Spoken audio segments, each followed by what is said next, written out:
Hi everyone and welcome to In Deep Geek Live. Today we are looking at another big theme in the world of A Song of Ice and Fire.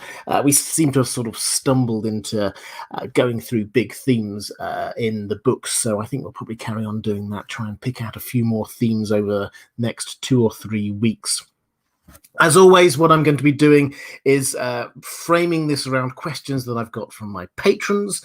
Got a lot of fantastic questions going through, not just specific characters and their life, death, and resurrection potentially, but also what are we looking at here? What's the overarching theme that George R. R. Martin is trying to push forward here? So we've got a lot of stuff to be getting our teeth into.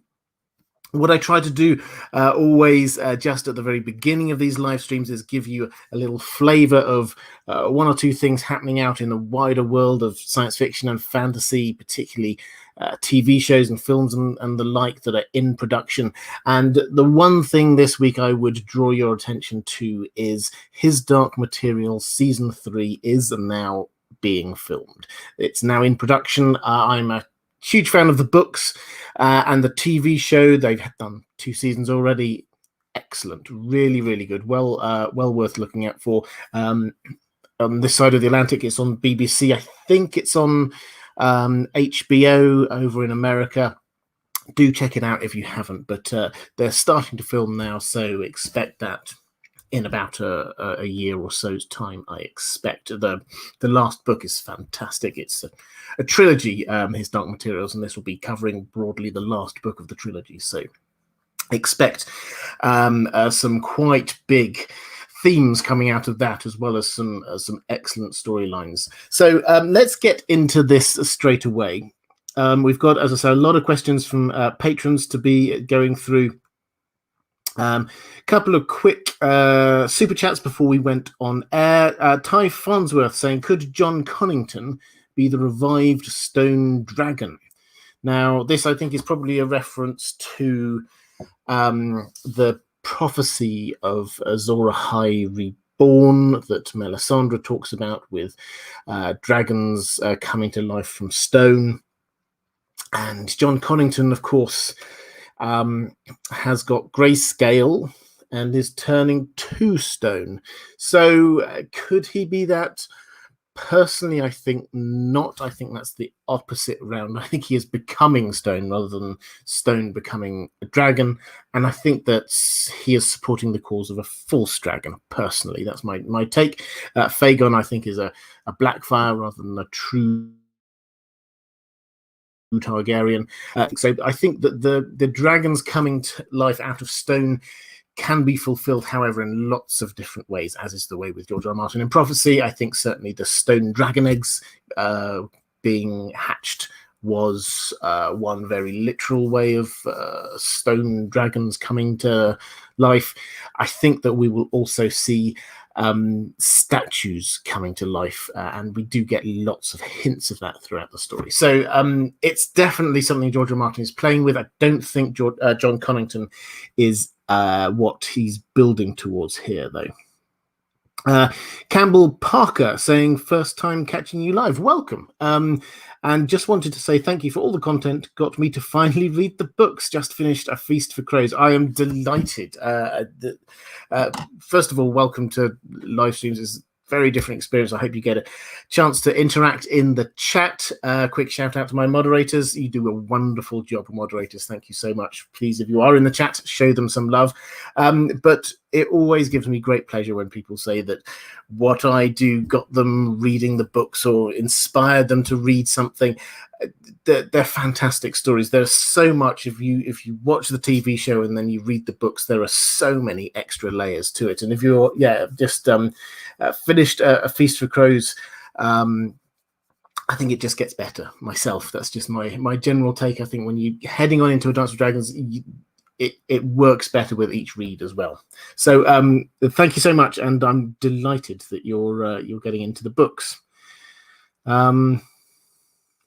Mara Leo, hi there, Mara, saying just a show of love and appreciation for all the fabulous content, merch, and stories on both your channels. You are the best. Hugs to gorgeous dog Dan. Well, he has taken himself up to bed beforehand. Last couple of weeks, he's he kept himself down and was moping around down here. But no, today he has definitely taken himself up to bed, so he's decided not to put up with another 3 or 4 hour live stream with me, which I understand. And Roman Lakovet saying, obviously I'm semi-joking here, but don't you worry that you will run out of things to talk about before Winds comes out. No, I have to say it's one of these things. Well, there's two parts to this. First of all, the world that George R. R. Martin, 3 parts to this. The world that George R. R. Martin has created has got so many levels. You can analyze it from so many different directions. Secondly, I'm not just looking at obviously on this channel, not just looking at A Song of Ice and Fire. Got the Lord of the Rings, The Witcher will be coming out later this year, so we'll get into that a bit more. We've got lots of other fantastic TV shows like Westworld season 4 they're filming, so lots of other things to be getting our teeth into. So there's lots of things going on there. And thirdly, we all have our strengths and weaknesses. One of my strengths is ideas on stuff. I have a spreadsheet this long of ideas for videos and things to go with. Ideas is not my problem. Time doing it all is the problem. No, I don't. I could happily talk about this for months, years. If you watch these live streams, you know I'll happily talk about this for 3 or 4 hours non-stop. So yes, running out of ideas is not my problem. I think with that, one more. Ryan Larkin, thank you so much for the super sticker, just a cup of tea. And cheers to anyone having a cup of tea with this. I know some people use this as an excuse for a quick tea break. Let's start, though, with a sort of a high-level take on what is going on. Because I think that with the world of whites in particular in A Song of Ice and Fire, because I think there's sometimes a little bit of uncertainty about similarities. Are they different? Are there different types? Are they all one type? What's going on? I've got a couple of questions. One from Nenyan saying, I'm still somewhat newer to the A Song of Ice and Fire fandom, so this question may be something that's been answered before. In the book so far, we have seen 2 types of whites already, ice whites and fire whites. The fire whites all still know who they are and are able to think and act for themselves. Practically all the ice whites seem to be mindless zombies that do the bidding of the others. What makes them so different? So fire whites know who they are. Ice whites seem to be mindless zombies. And late escapists saying, any theories as to why ice whites apparently can only be re-killed by fire in some form, hot or frozen, but fire whites like Beric can apparently be re-killed in all the same ways you'd kill a living person. Okay, so there are different types of whites, different types of resurrections. This is not just one thing that, there are different sort of nuances of. These are actually physically different things going on. And George R. R. Martin, I think, slightly muddied the waters. I didn't, perhaps intentionally, perhaps not, by introducing this concept of fire whites when he was talking about Beric Dondarrion. So this is a concept that comes from him, the idea of fire whites. They are different to ice whites. It's not just like a different kind of magic. So the types of whites that we have, that we know about, the ice whites, these are the whites that we know with the others. These are dead bodies that have been reanimated. They are, there seems to be a sort of a strange version of Skinchanging, of warging, a sort of an undead-ish version of this. That's what's going on there. So they seem to be being controlled by the others. So then they don't retain their old personalities. It's not them in there. It's in the same way that with Bran, when he goes into Hodor, Bran is controlling Hodor. Hodor may still be in there, but Bran's just taken over and is doing things with Hodor's body. That seems to be what the others are doing with the whites. They're taking over their bodies and they're using their bodies. So that's one type. The fire whites are a different type completely. What's happening there is that somebody dies and their spirit soul is going or gone, and then they get resurrected and they come back. So they are then back in their body. So it's almost as if they've been hauled back from whatever was there before, whatever's there sort of on the other side. This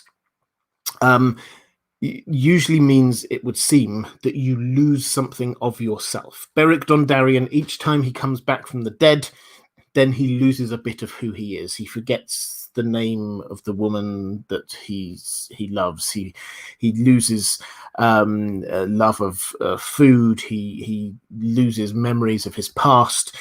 Each time, another little bit of him has gone. Lady Stoneheart was dead for a long time. When she comes back, there's only the things that she was clinging on to most that seem to be there. The desire for revenge, the other aspects of who Catelyn Stark are gone. So that's the second type, the fire white.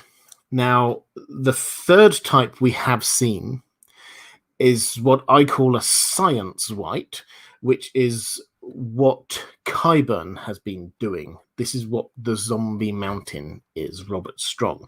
So he has been researching what life after death is all about.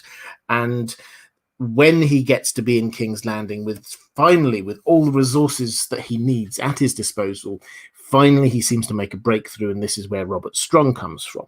And so he reanimates this corpse on the basis of his understanding of how the universe works. It is science. He's worked out the mechanism for it. So that is a third type of white. Now, we don't know huge amounts about how that is and what's going on, but it seems to be not directly, that Qyburn's not there directly controlling. The Robert Strong seems to have some kind of own volition, some kind of memory of his former self, and this links in with what Qyburn's understanding, and Qyburn seems to be right about this, incidentally. Just because he's a mad scientist doesn't mean that he's not right. He seems to be right that something lingers of the soul. He tells this story to Jaime of when he goes into a room and there's a chair there, but the room is empty, but he sees that there's an indentation on the chair and there's a lingering scent of perfume in the air. He can tell that there used to be a woman sat on that chair because something of her is lingering. The indentation of where she was, her scent is in the air.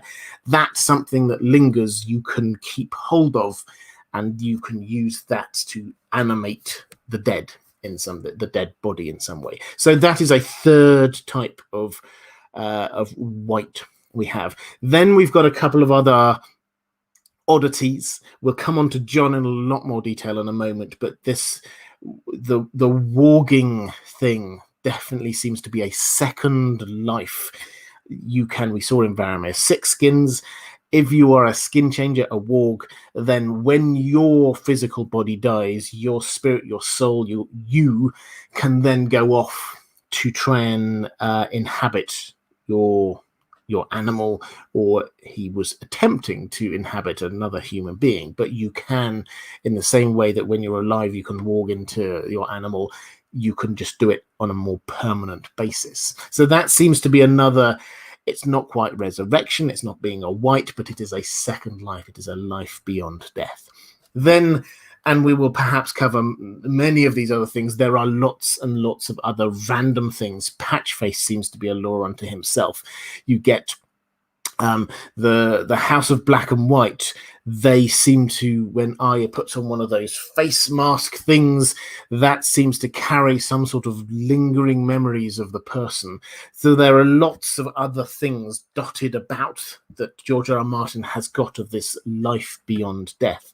But the biggest, most important thing is there is a distinction between ice whites and fire whites and science whites and warging. Those are 4 very clear different things which are going on in this universe, and we have to treat what is happening with each of them differently because there's different magic involved, there's different implications involved to what happens, who is in control, what happens to the person, and so on. So that's a sort of an overview of the situation that we've got with the Whites. I hope that sort of made sense, and we'll apply that to these different resurrected peoples as we go through and start to look at each of the different ones. Mara Lee saying, just a show of love and welcome to all who are here in the chat for the first time and to all those who will be watching this later.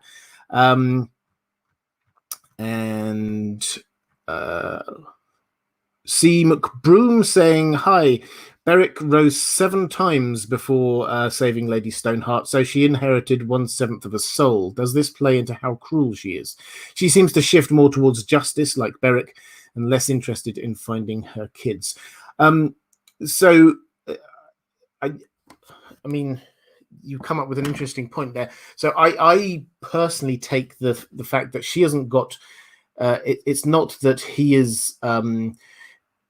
passing on 1/7 of a soul, and then that soul sort of gets passed around even further. The dynamics there, he put his life energy, which was diminished, into bringing back Lady Stoneheart, who was obviously Catelyn Stark, but what lingered of her, to use Qyburn's phrase, was just the things which were there, the things which, when she died, were uppermost in her mind, in her thoughts. Revenge on the Freys in particular, and those who have done her house wrong. Finding her children is also there. Those are the things which drive her. The other aspects of who Catelyn Stark was appear not to be there. So, and that's not... it's not Beric sort of saying, okay, now this is diminished form down into the next person, and if Lady Stoneheart gives the last kiss to somebody else, then they get even more diminished. The fact that Lady Stoneheart is such a restricted character in terms of who she is and what she wants is a direct result of how long Cat was dead for, in my personal opinion. Steve McClellan, thank you so much for the super sticker. Those look like some hippos. I like that. That's really good. Question from... did have another question here. Lyle Hammock, thank you, very generous, Lyle. Thank you so much. Saying, hello, Robert. Thank you for all you do, and I have an actual A Song of Ice and Fire question, not Lord of the Rings for this time. Do you think that losing a part of oneself is a price one pays for a return to life, since magic seems to operate on sacrifice? Yes. So the sacrifice bit, absolutely. So magic in George R. R. Martin's, but I think I might do magic as the... let me know in the comments below later or in the chat now as a topic for next time, and how magic operates. But there are 2 key things that we know that seem to work or seem to be necessary for magic everywhere: intentionality and sacrifice. So what I mean by those 2 things, intentionality is that in almost every occasion of magic, the person who is doing the magic intends for there to be a magical effect. This isn't just a thing which randomly happens. If somebody gets sacrificed, a magical thing just doesn't magically happen. You have to intend to be using that as a sacrifice in order to achieve a result. So that's the first thing. And the second thing is the sacrifice. And this is common throughout magical systems in all fantasy worlds, is that there has to be some sort of... magic comes at a cost. It's not free, otherwise the world would be ridiculously unbalanced. And I know you're not asking a Lord of the Rings question, but in the Lord of the Rings, people often say, well, Gandalf seems to get away with doing lots of... he doesn't. He gets tired when he does magic. You can read it.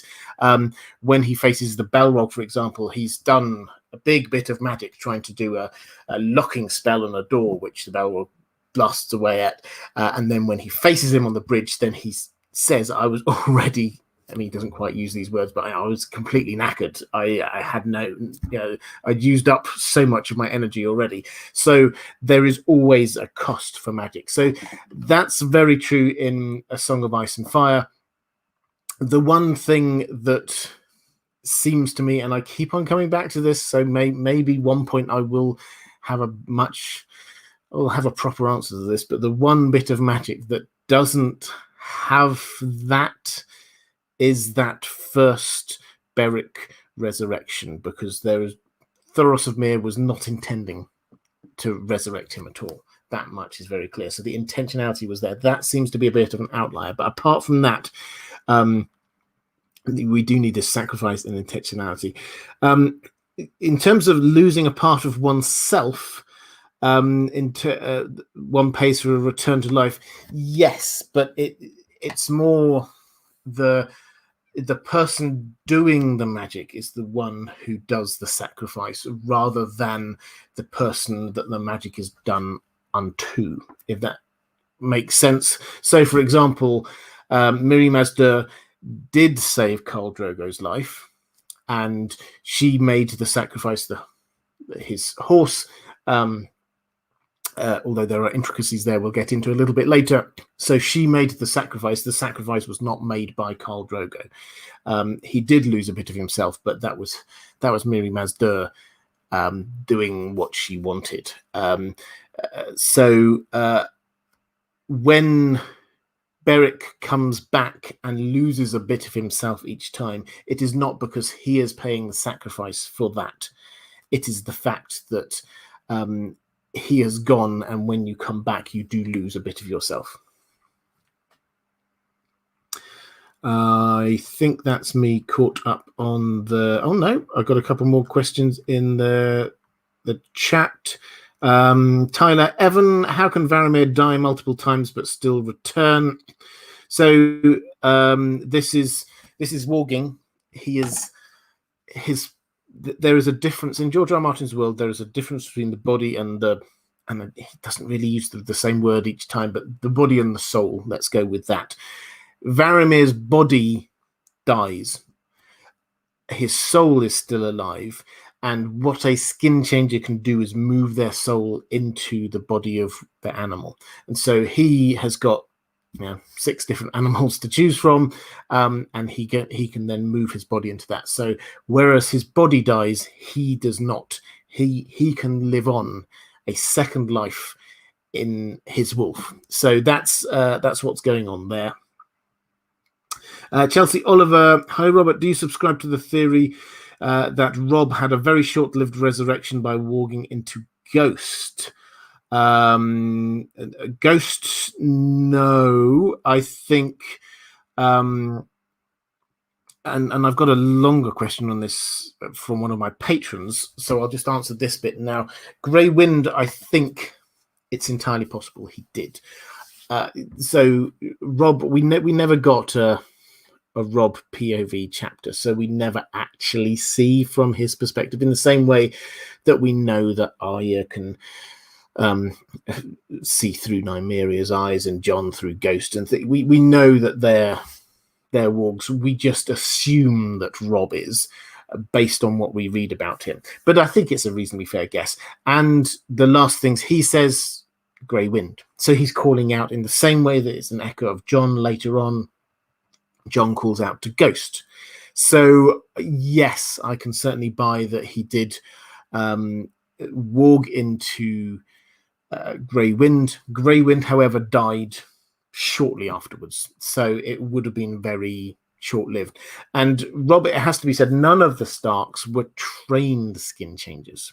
So whereas Varamir Sixskins, you read his chapter, there's a huge amount of his understanding. He was taught by this person. This is his understanding of how this works. He knows, he's very intentional about it. When this body dies, I want to go and do that. And he is very clear in his mind. The Starks haven't got the foggiest. They're making it up as they go along. So what we will find, I think, with Jon is that when Jon walks into Ghost after his bodily death, he doesn't know what's going on. this is just a sort of a natural instinctive thing. And the same would have been true for Robb when if he did go into Grey Wind. It's not a matter of him going, aha, I know how to get out of this sticky situation. I'm just going to walk into Grey Wind and then do stuff there. If he goes into Grey Wind, he'll be like, whoa, okay, now what? I don't know quite what's going on. He will be completely, somebody's just killed him. He's going to be all over the place. So, yes, I can buy it. I don't think we've got any evidence. I don't think we can say for sure one way or the other, but I certainly buy it as an idea.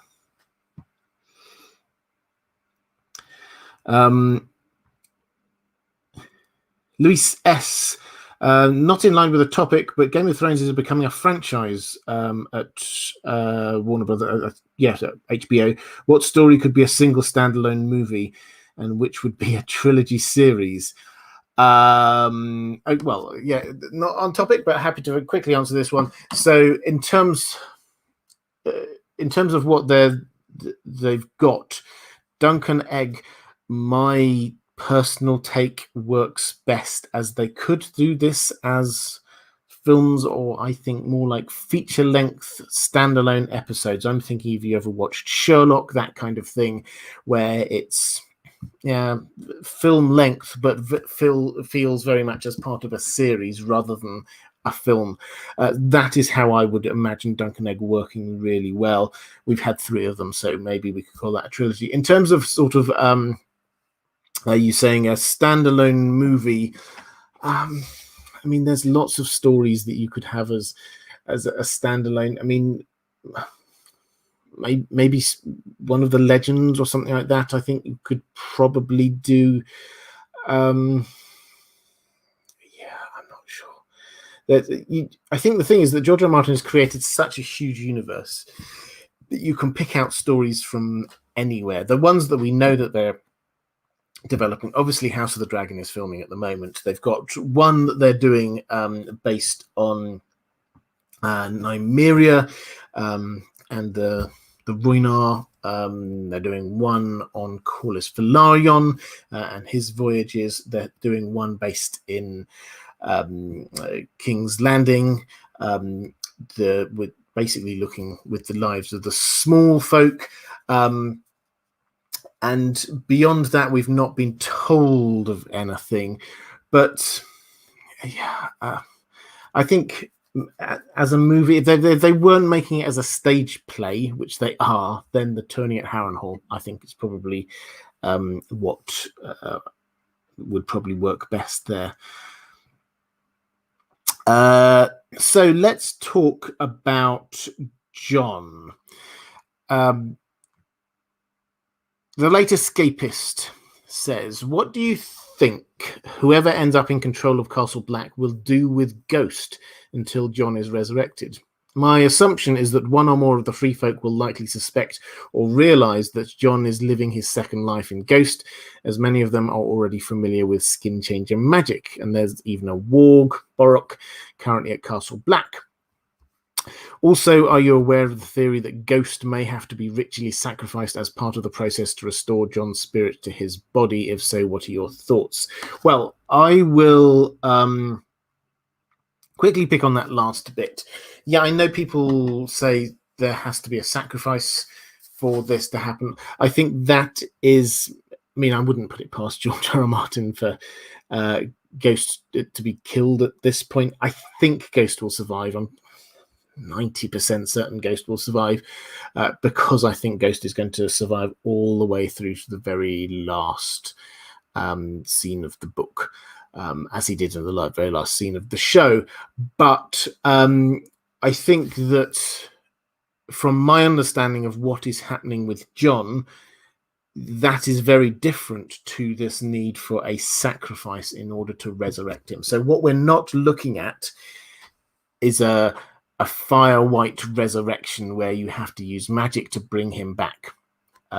That's not what's happening. What is happening is that he is going to be in Ghost when he dies. He calls out to Ghost. What we see from Varamir Sixskins, Jon does exactly the same thing. It all goes cold and dark. This is what happens. He then goes into Ghost. He is in Ghost, so what needs to happen is him getting called back in some way from Ghost into Jon's body. That does not require a sacrifice. That is warging magic. This is skin changing. This is just normal. Bran does not need to do a sacrifice every time he comes back from Summer or from Hodor into his own body. So that, I don't think there is a need for a sacrifice there. The question about what will people do with Ghost until Jon is resurrected, I'm kind of the view that Ghost, it's more what's Ghost going to do. I don't think that they're going to be able to hold him. He's locked up in Jon's apartments at the time, but we've already had a setup with Borok. You mentioned Borok, who's this guy. He's got this boar that he's a skin changer, one of the wildlings. They've set up the fact that Ghost and Borok, they get near each other, they're going to fight. And Borok is also sort of looking towards Jon kind of suspiciously. He is going to be involved in what happens here, definitely. I think that he will probably go to find Ghost. I suspect that he will then Ghost and Borok's boar will then have a fight. I think that is something which has been teed up, foreshadowed quite a lot by George R. R. Martin. So I don't think it's a matter of what are they going to do with Ghost. I think Ghost is going to escape and get out, and then it's a matter of how do we find Ghost. That, I think, is the key question. So we're going to have Jon in Ghost out and about. I had Bookshelf Stud on here ages ago. We were talking about this idea of, well, what happens? Just trying to work through what might happen with Ghost and go. So the people, the rebels, Burnmarsh and co, who killed Jon, what are they going to do next? Are they going to just hang around and try and launch a coup at Castle Blackwell? No, probably they're going to have to go away because most people will not approve of Jon being killed. So they will probably have to escape. Where are they going to go? Let's say they go to the Night Fort, which is not too far away. It's huge. They will know about it. Others will not. Nobody will want to go there. It's a good place for them to hide. What is Ghost wanting to do with Jon in there? Get revenge on the people who killed Jon. So are we going to get this horror episode if we see things through Jon/Ghost's POV? What a chapter it would be if we had this horror episode of Ghost in the Night Fort. We've had so many stories about what happens in the Night Fort, but him hunting down the people who killed Jon would be amazing. Not saying it's going to happen, but it could. So the sort of long story short there, Ghost is going to be out. It's not a matter of what are people going to do with Ghost. Ghost is going to be absolutely crazy when Jon is killed. So Stacey Burke saying, hello Robert, if only death can pay for life, whose life do you think will be given for Jon to be resurrected? I believe you've made this prediction before. I cannot recall who you suggested. I also cannot wait to see how Jon's personality changes after his time in Ghost. So I will park because the next question is covering sacrifices as well, connected with this, which I think is going to confuse people and give people the wrong idea about what's actually happening, particularly Melisandre. But so I don't think there was, as I've already said, I don't think we need a sacrifice in order to bring Jon back. But that does not mean that there isn't a sacrifice that is happening at that time. The point you make about Jon's personality changing is a really interesting one. So we're told that skin changes, the longer they stay in their animal, the more like that animal they become. They kind of get subsumed within that animal.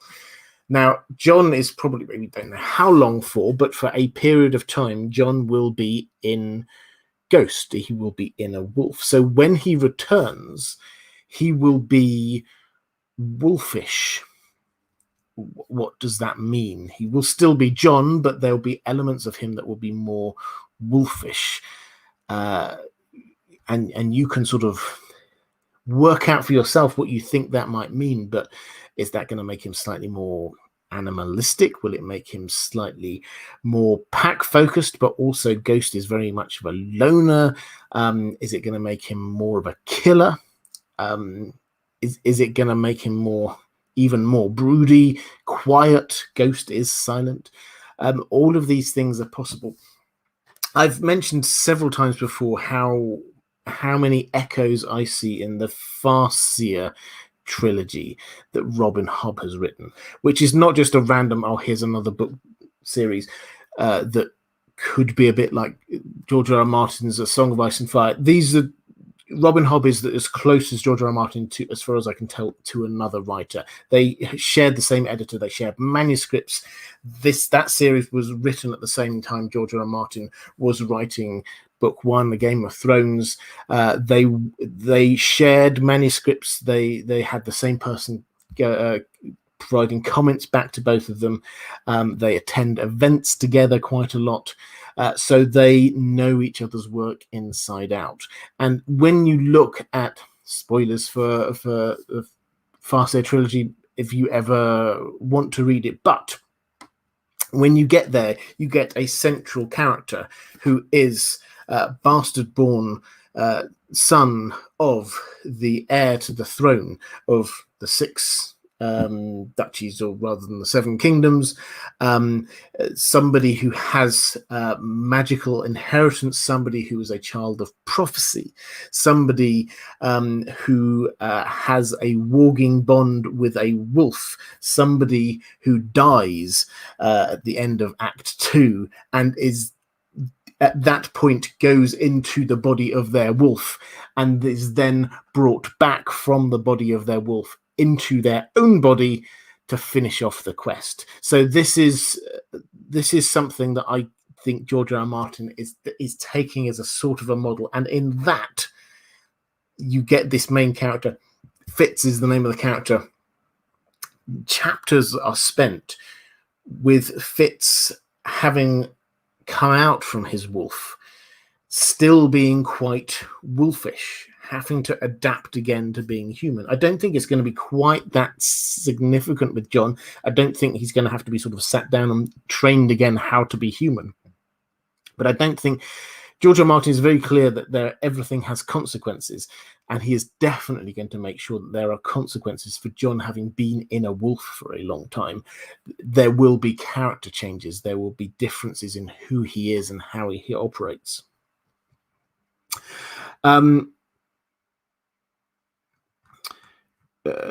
Question from username redacted. Any version of baptism for newborns in Westeros? Well, there's the naming ceremony, yes, and so adult baptism equivalent, obviously, with the Iron Islanders. So that's the sort of the biggest thing. But yes, so when you get your naming ceremonies in the Faith of the Seven and things like that.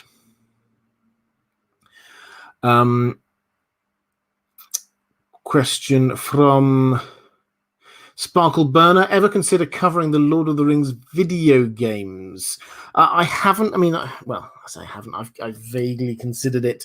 There are a couple of excellent, if you've never come across them, couple of excellent Shadow of Mordor and Shadow of War.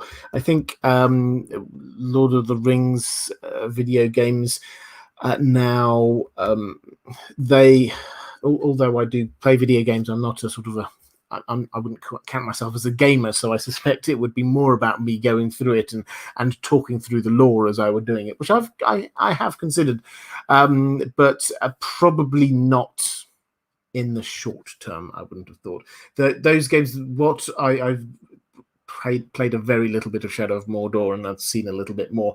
Although they do stick broadly to the lore, they do take some liberties as well. So it would be a matter of pointing out where the differences are as much as anything else.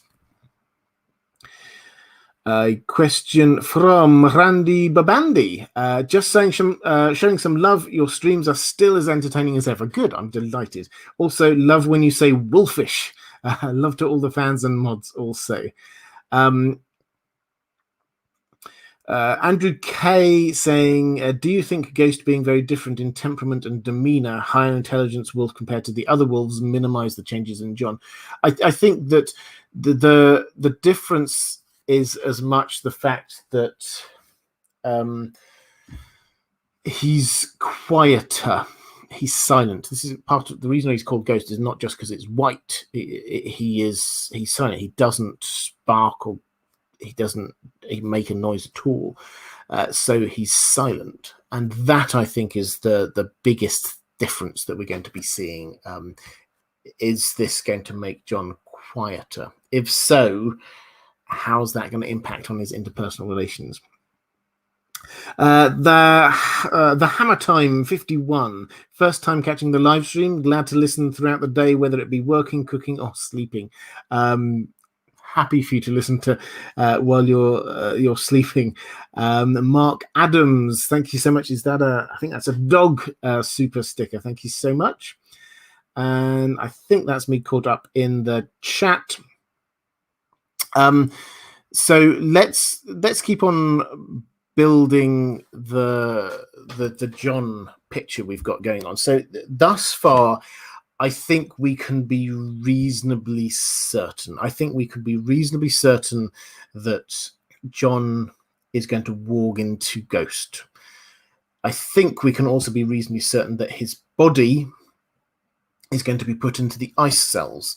This makes sense that there's foreshadowing in that last Jon chapter to start with, and earlier as well. But it makes sense because there's lots of different people there at the wall who gets to decide what happens to his body. They will probably not be sure what is going to happen to his body. They have noted in that last chapter that bodies in the ice cells don't seem to be raised as whites, so they can feel safe there. That's the case. So putting him in the ice cell until something happens that will allow them to make a decision what's going on seems to make sense. So that, I think we can be reasonably clear is going to happen. I think we can also make the reasonable assumption that Jon is going to come back from Ghost into his own body at some point. How? Could happen a number of different ways. I suspect it could just be him doing it, but it could be a powerful skin changer going in, and again, linking across to the Farseer thing, this is effectively what happened. A powerful skin changer going in and kicking him out. There are two. We've got Boric, but also, let's not forget, Ghost. Ghost has almost certainly been walked by Bloodraven for a long time. Bloodraven does not want Jon just sticking around in Ghost. Bloodraven will want Jon back into Jon's body. So he will, I think there's a fair chance he will kick him back into his body. But when? This is the crucial point, at which point I don't think it's tinfoil, but we can't, it's not certain, so I'm not going to pretend that this is very clear that we know exactly what's going to happen. But there are a number of moving parts that all seem to come together at the same time. Jon's body is going to be frozen.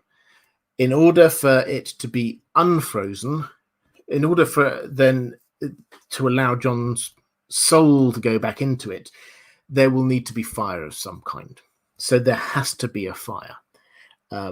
It's too cold otherwise. You can't just leave it in a room somewhere. It's just so cold at the wall at the moment. So there will have to be a fire. Who could possibly make the decision on what happens to Jon's body? Well, if they cannot agree amongst themselves, the only thing is to wait for maybe a member of Jon's family to decide. As it happens, somebody who is going by the name of somebody in Jon's family is about to arrive at the wall relatively soon. Jane Poole is being sent up to the wall. Jane Poole, who is still Arya, she has been pretending to be Arya, and Theon, we're told in the pre-release chapter, Theon was there saying, you have to keep on saying you're Arya. So she is still saying that she's Arya. When she gets to the wall, if she says, I am Arya Stark, finally perhaps they say, okay, you can decide what to do with this body, because he's a part of your wider family. What would she do? The option put before her might be, well, we burn bodies because we don't want them being resurrected, but we don't want them becoming back as ice whites. And she would probably be going, okay, that's fine. That's okay. You can burn this body. Now, that all makes sense. As I say, we can't be sure of that, but that all kind of makes sense. Something we know will happen at some point is Melisandre burning Shireen. Melisandre burning Shireen happens almost certainly, and I will get on to, I think I've got a question on this later, but almost certainly happens for the same sort of reason we had on the show, which is to change the weather. It is so cold. It didn't come across on the TV show where there was just like a little bit of snow on the ground. It is so cold in the north. People cannot go anywhere. The route up to the wall is almost impassable at the moment. Stannis' forces, they are dying because of the cold. They are having to kill their horses and eat their horses. People are freezing to death. This is literally going to kill Stannis unless Melisandre does something about it. So this will happen reasonably soon. And the battle that's about to happen that Stannis is in isn't going to get him into Winterfell. It will get rid of the Freys, yes, but he's still going to be camped outside of Winterfell. The weather needs to change. Melisandre will, I suspect, do that relatively soon in order to change the weather, in order to what she thinks further Stannis's role as what she thinks is Azor Ahai Reborn. So there's going to be a fire. Shireen will be being burned. What do you do? You've got another body that needs burning. You put Jon's body there. Frozen body, it will thaw out. That is the moment. And this is where it may be tinfoil. It fits the facts, though. That is where his body will, for a very small amount of time, be possible for him to go back into his body because it has thawed enough and hasn't yet burned. That will be the moment for him to go back in. So this is how I see this. And there's another element that I'm going to build on in just one moment. But imagine this huge pyre that has been built for Melisandre to be doing her magic to burning Shireen, which is also supposed to be burning Jon's body, but Jon comes back to life and Shireen dies. This appears to be King's blood bringing Jon back. So, and that is certainly how people like Melisandre may well believe it. This is how other people may well believe it when they see what happened. It's nothing to do with it. Jon would have gone back into his body because he's warging back into himself. But that is what people will see. So the interpretation is that he is going to be a fire white, but actually he's not. He's returning to his body from skin changing. Jibber Doll saying, "What do you think will call Jon back into his body?" My best guess is Bloodraven. Bloodraven, we know, has been skin changing into Ghost already, so he can go in there. Bloodraven will want Jon back in his body because this is what his whole plot has been, to try and get Jon to be the prince that was promised. So he's when in doubt, blame Bloodraven, but it makes sense that it is him. Then got a couple of questions in the chat I'll try and pick up in just a moment. But I just got bit more that I want to just add to this thought on Jon first. So Lauren Mintz saying, in the show, Melisandre sacrificed Shireen to melt the snow so Stannis could march on Winterfell. My question is, do you think this will be the same in the books, or do you think her death will be raising a dead person, like resurrecting Jon Snow's body since he is still at the wall? Or will her death be linked to something else, like trying to stop a grayscale outbreak, since Val is convinced that it become active again? Val is going to be very much in favour of killing Shireen. She thinks that people with grayscale, whether it's active or not, should be killed. But yes, I think that Melisandre will claim this as part of, we know that from her POV, that she claims credit for things even if she hadn't intended them. So she will definitely claim credit for, if she burns Shireen and Jon comes back to life, she will definitely claim credit for it. Betty Morgan saying, at least up to now I'm a show fan. I only know what was in the TV adaptation. An observation, when Jon looked at Ollie at the gallows, I get the impression that if Ollie had not been so defiant, then Jon would have spared him. Then saying, could you confirm that the phrase is structured, my watch is ended, not my watch has ended? The closed captions got it wrong. I was disheartened because I figured for the written word, which is what closed captioning is, they would have got it right. Why do the English say it that way? Do you know from where the phrase originates? Well, I don't know about the phrase originating, but in the books it is, and now his watch is ended. And I can speculate on why. And there are implications for this as well. There are two options as I see it. George R. R. Martin may have just thought, well, that sounds cooler, and now his watch is ended. Fine. I think that George R. R. Martin does do things just because they sound cool, just because they look cool. I don't think that that's a problem at all. I think we should embrace the fact that he, like us, he's a fanboy and he just likes really good, fun fantasy stuff sometimes, and that does sound good.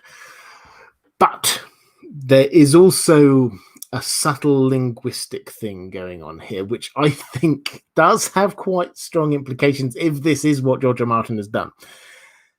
The difference between and now his watch is ended, and now his watch has ended, is the difference between, and there will be linguists I know in the chat who will probably be able to pinpoint exactly what the grammatical issues are here, but at my level of understanding, it's the difference between the present perfect tense and the present or possibly past continuous tense. Now, what does that mean?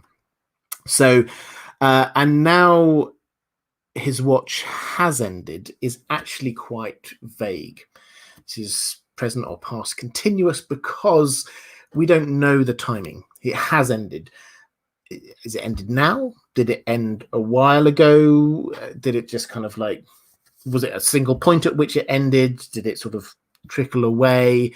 How was it ended? We don't know that. It's very much a passive voice kind of thing. It has ended, not who ended it. So that's actually quite vague. And now his watch is ended is a lot more specific because it's present perfect. It's now. It is ended. It is ended now. And it is declarative. It is the people who are saying it who have declared that this means this person's watch is ended. It's done. It's gone. Not when that person died or a little bit later, now. And it is used, we see it a couple of times. The wording is the same, is ended, both times. At the sort of the funeral, the memorial service equivalent that they have. We will never see his like again, and now his watch is ended. And everyone else sort of intones afterwards, and now his watch is ended. That's what it is. And this is important, and this is where we get onto the implications, because it is the Night's Watch who are saying this, the Night's Watch brothers who declare, who say, that person's watch has ended. It has happened. It is ended now at this point. It's not just it happened when they died or maybe a bit later. We're not sure. It's very declarative. It's now. It is ended. It is done. It is finished. So your Night's Watch vows, if you're a member of the Night's Watch, the ending, and we had all of this technicalities when Jon came back from the dead. Oh, does this mean that his Night's Watch vows are complete? The use of is ended and the fact that it is said by your Night's Watch brothers means that they declare when it's over. They declare when your vow is complete at your memorial service when you are being burned. So you may be ahead of me on this one, but if they go to burn Jon's body, and that is the point at which he comes back, because his body, which was frozen, is being melted. Again, this is Jon's symbolism, ice and fire, but it's been frozen and has been melted, and that's the point at which he comes back. The Night's Watch brothers, his Night's Watch brothers, will pronounce, and now his watch is ended. They will say, that's it. He has fulfilled his vows. They will do that. Then the fire's lit, and then Jon will come back. That, for me, it's just the drama ramped up an extra few levels, because it's not then a question of has technically Jon fulfilled his Night's Watch vows? Yes, he has, because his Night's Watch brothers have declared that his watch is ended. And then he comes back. So that's the that's the implication of all of that. Okay, let's pick up on a couple of things in the chat. Reflective Rambling for Ben. Thank you, Reflective Rambling. I love it when people do this, pick up on questions for others in the chat. Wondering if reanimated people are not necessarily blasphemous to the Faceless Men because their motto, all men must die, perhaps doesn't clearly imply all men must stay dead. Okay, so this is something that I've talked about a few times here and elsewhere, is that the Night's Watch, the Faceless Men, it's not just a bunch of assassins. This is actually a religion. This is actually a cult with religious beliefs. And when they say all men must die, that is not just a cool catchphrase. That is their statement of belief. They believe that everyone must die. So my logical follow-on from that is that they look around and they see people not dying, and that for them is heresy. Now, is technically people who die and then come back not heresy or not blasphemy because they do die, but then they come back again afterwards? I mean, we're now into the world of semantics. I think the fact that they use the faces that do have some memories of a person within them does seem to imply that they understand that something lingers of a person. So that is there. But their entire setup is about allowing people to die. They kill people for hire, but also they have a place where people can come, and it's basically a fantasy equivalent of a euthanasia clinic. People come there and just drink of the waters and relax down and drift off into a deep sleep, never to wake. So this is the service that they offer. All men must die. I think it's too much semantics. Just for me personally, I think it's too much semantics to say they go, oh yeah, but that's okay because they came back. Nah, whatever, as long as they die again. I don't think so. I think that they will be looking around at the world horrified at what is happening, personally. Question from Catherine Furseth saying, to be realistic, yes, I see the irony. Jon's body should need to be mended before it is fit to sustain life for the soul. He had been stabbed multiple times after all. Yes, and this is one of the things that we don't think about, is that in any way, shape or form, when he goes back into his body, he's going to be mangled because yes, he got stabbed several times. I think that we can probably say that George R. R. Martin, when he has sort of obliquely talked about this, then he does talk about people coming back from the dead and blood not running around their veins. So maybe there's going to be a bit of a get out clause there, but he's certainly going to have lots of sort of open wounds. Certainly, if his body is melted and then with fire, then he's certainly going to be more burned and scorched by that when he does get into his body. Freezing a body, yes, it can maintain it and all the rest of it, but it's not perfect, is it? So his body will not be pretty afterwards. He's not going to look like Kit Harington with just a few little strategically placed scars over his well-honed torso. This is not what we're going to have here. This is going to be Jon is going to start looking quite grim, as if he has been brought back from the dead.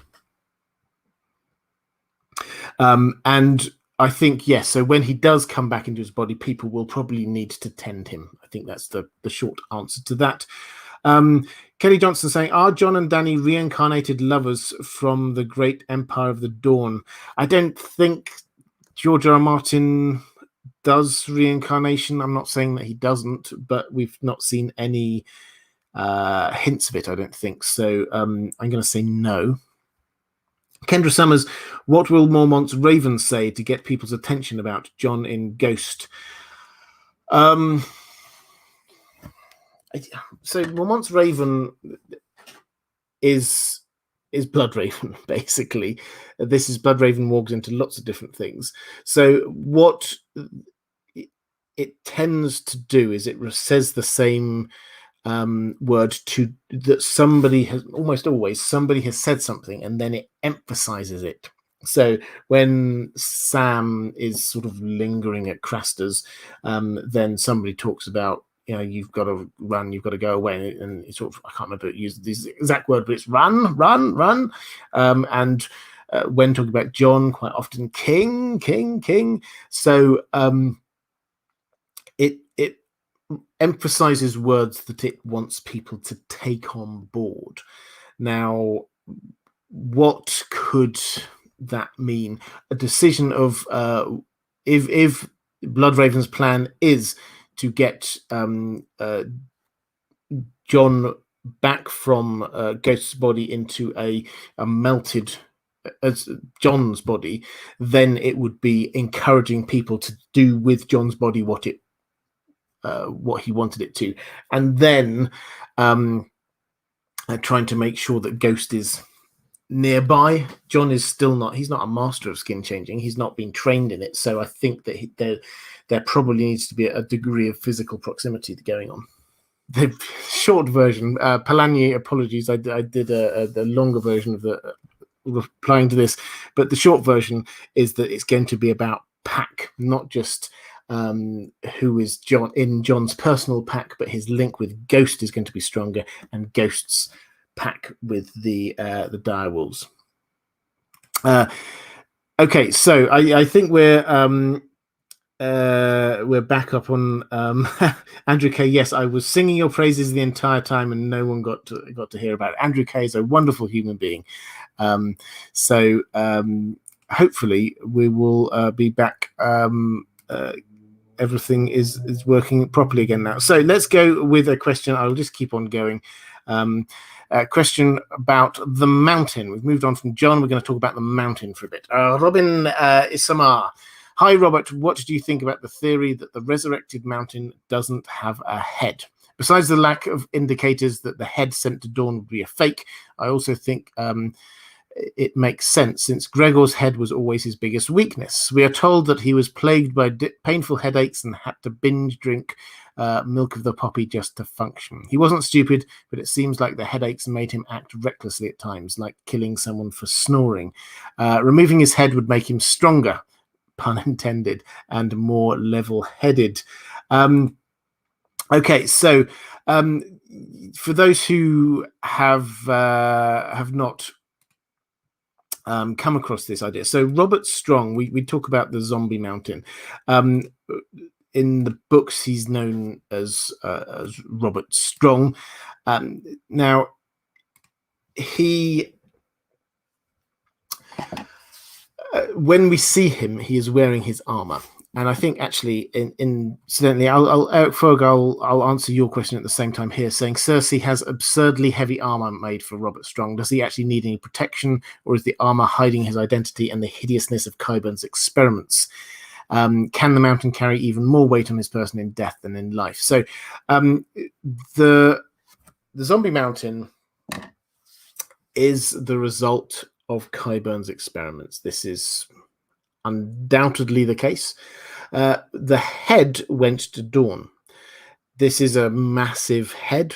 It can't really be mistaken. I know some people have tried to say, oh, maybe this is such and such a person's head instead, but no, it seems almost certain that this is the mountain's skull that went down to Dawn.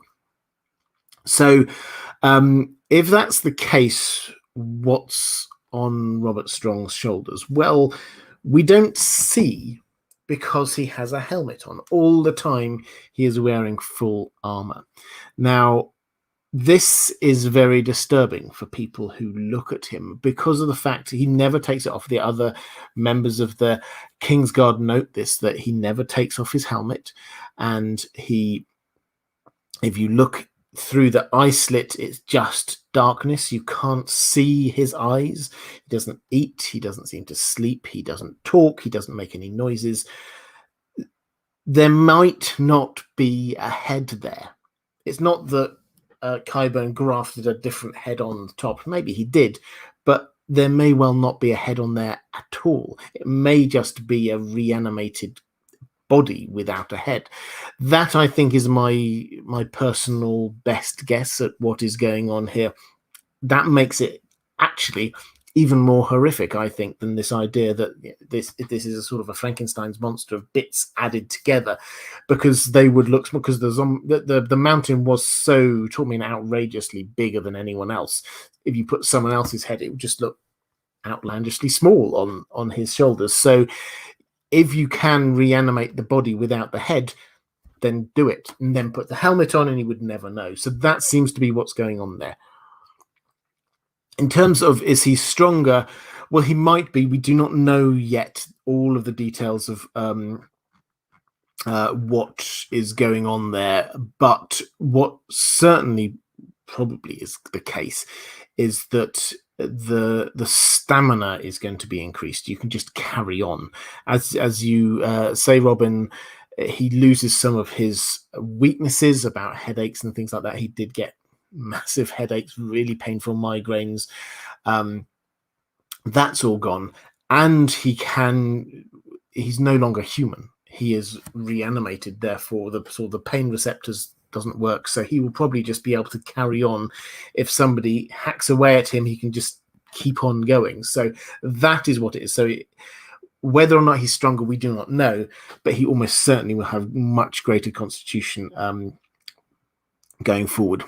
Okay, so let's look. That's the mountain. And by the way, thank you for sticking around, people. I apologize for the gap. If you are watching this later, not live, then I will probably try and edit out that little blank bit so you don't have to sit through that.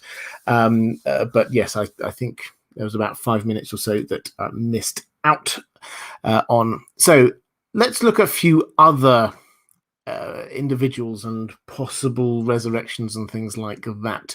Or indeed births and deaths. Eric Ferg saying, how do you evaluate the theories as to possible other fathers to the purported children of Aegon the Conqueror? Aenys could have been a son to one of the court artists that Rhaenys favoured. More relevant here, Maegor could have been a product of dark magic by Visenya. Yes, is the short answer. They could have been. We're not told. So both of Aegon's sisters had a son. Aenys, who was quite slight, not a great fighter, and more of a sort of a lover of the fine things in life, was Rhaenys' son. Maegor the Cruel, as he became Visenya's. Now, neither of them take after particularly their father. They had aspects of him, but not everything. They're not sort of carbon copies. We wouldn't expect that. Both of them do have some elements of their mother's character to them, certainly. Does this mean that they're not actually Aegon's children? I mean, it's one of these things George R. R. Martin leaves hanging. It's possible. It's possible. I think the Maegor one is probably slightly more fanciful. Visenya is one of those characters that the maesters who write the histories that we have of the world of Ice and Fire, and any woman who, well, seems to have any inclination towards magic, it's always black, it's always dark, it's always horrible, and this is their default way to be sort of minimizing the role of women in this story. Now, Visenya probably did dabble in some sort of magic. Does that mean that her son is the son of, just magic? No, maybe it was actually is Aegon's son, but she did some magical things that it wasn't working for them having a child, so maybe she did some magical things to improve her fertility. Who knows? In terms of Aenys, yes, Rhaenys, there were rumors that she had lovers. Does that mean that this child was definitely one of her lover's children? It doesn't mean that, but it doesn't mean it wasn't. The point is, it doesn't matter for the story. The both of them were recognized by Aegon as being his children, and both of them had Targaryen characteristics to them. Both of them seemed to pass on the sort of the Targaryen genes, so it's not an actual issue for the story. I'm quite happy for an interpretation one way or the other. George R. R. Martin simply hasn't given us a definitive answer, and he never will give us a definitive answer on this one, I'm afraid. Cloaked One for Qyburn. Thank you very much, Cloaked One. I know you do this a lot. What kind of magic went into the resurrection of Patchface? Yeah, I'll come on to Pat. I've got some Patchface questions. He's an oddity because Patchface, book only character. He's this effectively a jester, a fool, brought over from Essos, and was involved in a shipwreck, and everybody died in the shipwreck except for him, and he was sort of found washed up on the beach 5 days later. Everybody thought he was dead, and then he turned over. Huge amounts of seawater came out from him, and he is alive, but he was pale and clammy and never the same person again. This is one of those things George R. R. Martin has again left open to interpretation. It's possible, it's boring, but it's possible that he did just survive the shipwreck. It's possible, and that will have, and maybe he swallowed some seawater, and that may have done a little bit of brain damage. Maybe he had some kind of magical / prophetic proclivities already. We do not know, so that's entirely possible. It's very dull, but that's it fits all of the facts. There are a lot more outlandish. You can go very, very outlandish if you want. Theories about what has been happened. Is he like a water wight?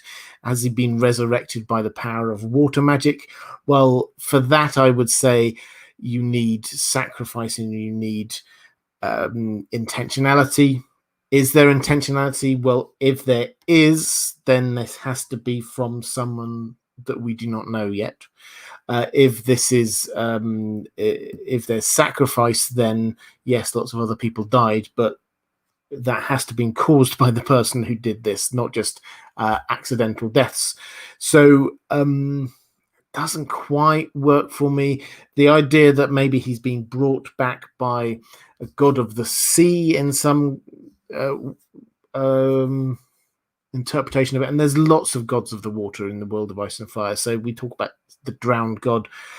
It doesn't necessarily, the drowned god is just what they worship over on the Iron Islands. There's other Merlin King and various other gods over there within the Narrow Sea, and the Rhoynar obviously had Mother Rhoyne and things like that. So there's lots of water gods. Which one did this? I don't know. George R. R. Martin's been very clear. We're not going to see the gods. We're not going to get any direct evidence of the gods interacting with the world. So I think it's just going to remain one of those kinds of mysteries. Was it magic is actually, for me, a bigger question than what kind of magic, because all of the kinds of magic work, and I will cover this next week when we're looking at magic, all of the kinds of magic work on the same kind of way. Vampirist99 saying, Robert, I looked it up, and a body stored at -10 Fahrenheit to -58 Fahrenheit can last for months and be presentable for viewing without many effects to skin. The resurrected Jon might not look as bad as generally thought. Yes, well, thank you for looking it up. I mean, my take is, in terms of when I was saying how bad he would look, that he got stabbed several times and he was bleeding out. And those wounds will not close up and heal. They will be gaping wounds. Even if you then freeze the body, that will be the issue that will be there. And then if the body is, and as it has to be, melted in some way, the way it will be melted is by fire. They don't have nice warmers that you can use, sort of heaters going on. They can't put it next to a radiator. It's not got any hot springs like Winterfell. They will use a fire to do this. So if that's the case, then this isn't an exact science of just slowly melting a body until it's a nice temperature all around. They are melting it in order to then burn it, so they won't worry too much about the flames, and so there will be some bits of scorching and some bits are still a little bit frozen. That's what I mean. I agree. The actual body being frozen for a period of time, if it's in the right conditions, could survive for a reasonably long time. That's not the bit I'm concerned about in terms of how he is looking. And Matthew Brown saying, hi Robert, love all your work, by far the best A Song of Ice and Fire channel. Thank you. First time donating, but think my first super chat was missed when the stream went down. I'm sorry about that. I hope that I hope other people didn't miss their super chats when the stream went down. Apologize if you do. What I will try to do is I will have a look back. I can go back into the system afterwards and have a look, and if there are if anyone did do a super chat while I was down and I missed them, then I'll try and answer their questions next week. So thank you very much, and apologies if it did get missed while the stream was down. That just my internet here was the problem. Bonds says, Faramir Sixskins is often seen as the foreshadowing of the resurrection of Jon. I think it could be looking back at something that has already occurred. When Robb died, the last thing he said was Grey Wind. I propose that Robb jumped to Grey Wind. When Grey Wind was being killed, Robb jumped to Reinald Westerling. Reinald Westerling, when this happened, had a change of character, tried to free Grey Wind before being shot at with bolts and jumping into the Green Fork. If this is the case, Robb is potentially still in the story. At tinfoil time, the person who Theon meets in The Ghost of Winterfell could be the Reinald Robb person. The person seems to know Theon, but Theon doesn't know the person. Double tinfoil, the Reinald Robb person could have been the person to write the pink letter. Okay. There's a lot in that one. I've already covered the first bit of this, which is, might Robb have walked into Grey Wind at the moment of his death? And I think the answer is that he might have done. We don't have definitive evidence either way. The last thing he says, Grey Wind, implies maybe yes, but we do not know. The question is, what happened next? The Bonds suggests perhaps he then walked from Grey Wind into Reynold Westerling. Reynold Westerling was Robb's brother-in-law. So Jane Westerling, who he'd married, her brother, who had basically joined his army. He'd become quite good friends with Robb, and it had come up to the twins for the wedding, which turned into the Red Wedding. And then Robb, in a reasonably sensible political move, said, actually, you don't come into the feast yourself. Can you just look after Grey Wind for me? Because otherwise that might be kind of rubbing all the Frey's nose in the fact that he's the brother of the person that Robb Stark married, which is what the whole upset was about. So he was outside with Grey Wind when everything kicked off inside. And what happened to him, we don't find out then, we find out later, which is Jane Westerling's mother says to Jaime, when Jaime's passing through the Riverlands on his sort of tour of getting each of the different Riverlands castles to surrender to him, she asks him what happened to my son Reynold Westerling, and Jaime says, "Okay, I'll go. I'll ask the Freys." So he goes off and he asks them, and the answer is that, and so we're told this in a Jaime POV chapter of other people telling a story of what happened back then, rather than seeing this happen. So this is second or third hand. That when the Freys came and they said, hand over your sword, and he handed over the sword. Then they threw a net over Grey Wind and started shooting arrows at Grey Wind to kill Grey Wind.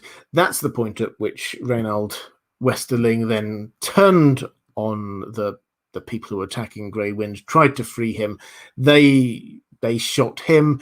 He then tried to escape and staggered over to the river and sort of fell into the river. And so they say, well, he died. And Jaime says, did you find his body? And they said, no, but there were hundreds of thousands of bodies. We don't know who's who. We didn't look. We didn't check. So breaking this down, might Robb have gone into Grey Wind? Yeah, he might have done. That's entirely possible, entirely reasonable. We do not know, but he might have done. Might he have gone from Grey Wind into Reynold Westerling? Firstly, the point I made much earlier in the stream, Robb is not an expert skin changer. So we shouldn't assume that he knows how to do this. He's not been trained into it. This is him sort of moving into another human body when Reynold and taking over when Reynold is not expecting it. It doesn't sound at all likely. You say that there's a huge change of character from Reynold. I don't think there is, personally, because I think that Reynold sees them shooting Grey Wind and then he responds. So that makes absolute sense. Might Reynold still be alive? Yes, possibly. We do not know. Again, people die in battles. They did not check the bodies, so we do not know. Could he be the person up in Winterfell who knows Theon? I don't think. I think this is just pushing it a bit too far. Too many well, maybe, possiblies just to get us to that point. For my liking, that's just where I think we get to with it. So I like the thinking, but I don't think there's much evidence to back that one up. The Jared159 saying, "Hi Robert, do you think it would be possible if somehow a king was sacrificed, it could resurrect multiple people given the relation of how strong magic is when combined with king's blood, or is it only ever a life for a life?" Well, we're not told. It doesn't appear to be an exact science. Is the short answer. We get the bits of sort of king's blood which are taken from Edric's storm, which are then burned on Melisandre, burns them from the leeches, and that then she claims leads to the death of 3 kings, 3 pretenders. But was that just coincidence? Perhaps it was. If it wasn't, then that is ridiculous, because 3 actual kings are being killed by the sacrifice of a very teeny tiny amount of blood from somebody who is not actually in line to the throne. So, but the fact that Melisandre could pretend that that's the case implies that this is not an exact like for like. You could a king's blood resurrect multiple people? I mean, theoretically, what we have here, the bit that we seem to know is that yes, we have to have the intentionality. Yes, we have to have the sacrifice.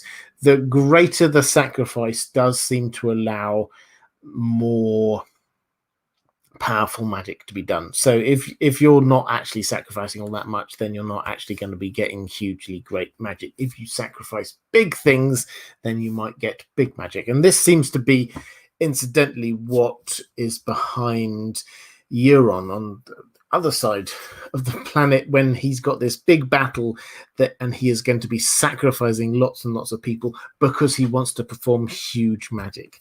That seems to be his thinking behind what is going on there. So yes, sacrificing a king, it's if a king is a big sacrifice. It's not the king in and of themselves that is important. I think it is the sacrifice that is being made and the strength of that sacrifice.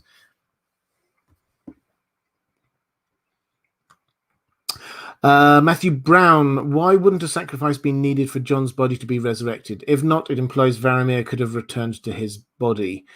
So Varamir's body was being destroyed by the others. They were coming in. They were attacking, and his body was old.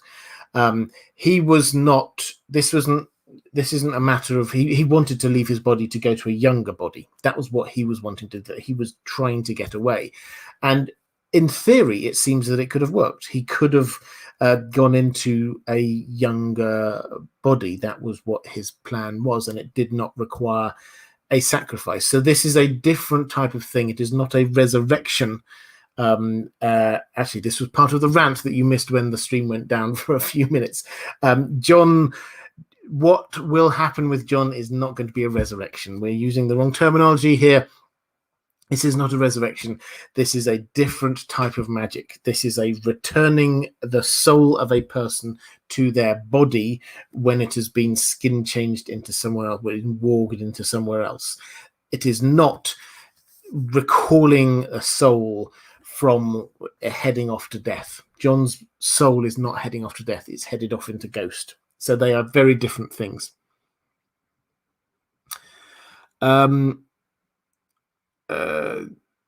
Lady Pushkins, think you missed Matthew Brown. So I just got that one. I don't know whether that was another Matthew Brown super chat, but if so, as I said, I'm going to pick up all of any super chats that I missed while the screen was down. I'll try and pick up at next week's live stream. Eric Ferg, what are the dead things in the water at Hardhome? Do you think there are different rules for whether whites and white walkers can go through the water? So this is Cotter Pike, who heads up on instruction from Jon. He heads up to Hardhome with some boats because in Hardhome there's lots of the wildlings who've been sort of all sent off there by Mother Mole. Now, this mission is not going well. They've lost some boats on the way up there. They arrive there. The wildlings, there's huge amounts of confusion about what's going on. Some of them think that these are slaver ships trying to take them away. There's odd. Cotter Pike is not a particularly learned person and is dictating to the maester what to say. And so he doesn't give long, detailed descriptions. He just says, dead things in the woods, dead things in the water. We do not know what this means. The implication is that these might be whites, ice whites, but it's not 100% clear. Part of me wants to say, if the dead things in the water were actually dead things moving in the water, then that would be the point you were trying to make. Not the fact that there are just dead things in the water, lots of dead fish in the water. That's what that sounds like. So the boring possibility is there that the dead things in the water are literally just dead things in the water. They're not alive, because Cotter Pike doesn't say dead things that are alive in the water. He just says dead things in the water. But given the context, there may well be ice whites. The question is whether whites and white walkers have different rules about whether they can go through water. It's entirely possible that they do, but the White Walkers, the others, seem to be, as far as we can tell, the water is a barrier to them. So otherwise, the wall ends at the water. They could just literally go around the outside of it. The wall wouldn't be a big issue for them at all. The fact that they are controlling these dead bodies seems to imply that, yes, they do have different rules going with them. Certainly on the TV show, then the whites seem to go into water very easily. That didn't seem to be a problem, whereas White Walkers seem to sort of stop when they saw a stream and then turn sideways and go in a different direction. That seems to be part of the lore there, but we haven't yet seen it in the books. We've got so little information about the others in the books. We don't have anything for certain, but as it stands, the implication is that yes, there is a difference that between the whites and the others in terms of going through water. There certainly seems to be a difference in terms of getting across the barrier. If they are carried across by normal humans, then that seems to be okay, because we saw that in book 1 when they discovered the bodies of the 2 Night's Watchmen who became whites. They discovered them north of the wall and carried them through, and then they reanimated. So that seems to be what's going on there. We haven't yet learned all the rules about this, but that certainly seems to be the implication at the moment, is that there are different rules. Sean McD saying, just want to say thanks, you do a great job and you have a great community here. Well, thank you very much. The community is amazing. I love these guys. They do fantastic stuff all the time. Mara Lee saying, when Jon gets released from his Night's Watch vows, then does it mean that he could legally inherit if Robb's will is ever found and Jon is brought back into his body? Well, this is if you go back my videos about a year or so, I had Learned Hands podcast on a couple of proper real world lawyers who look into the legal situation in Westeros and what's going on there. And one of the things we talked about was Robb's will. And as you would expect, it's not as straightforward as you would think. The language will be everything. What is it that it actually says? Does it say, I hereby legitimize Jon and he is he is now my heir, the heir of Winterfell, and so when I die he will become Lord of Winterfell and King of the North? Is that what it says? Or Does it say, given the fact that my brothers Bran and Rickon are both dead, Jon is next in line, in which case you would say that therefore becomes null and void when it becomes obvious that Bran and Rickon are not dead? Does it say Jon until his death is such and such, in which case perhaps it would be made null and void by what happened at the wall? So the detail will be there, and actually what this will not be a technical legal exercise. This is a matter of who people want to be in charge, and everybody will have their champions. As it stands, the Mandleys are going to be championing Rickon until he dies. Obviously Littlefinger will be championing Sansa. There will be people championing Jon. So this is not a matter of technically. People will use it and sort of wave it around and say this is what Robb wanted, but that's not how this works. How this works is who is the person who has got the greatest support. And the history of Jon is that he will get support. He is a natural born leader, but he will not seek it. People will give it to him.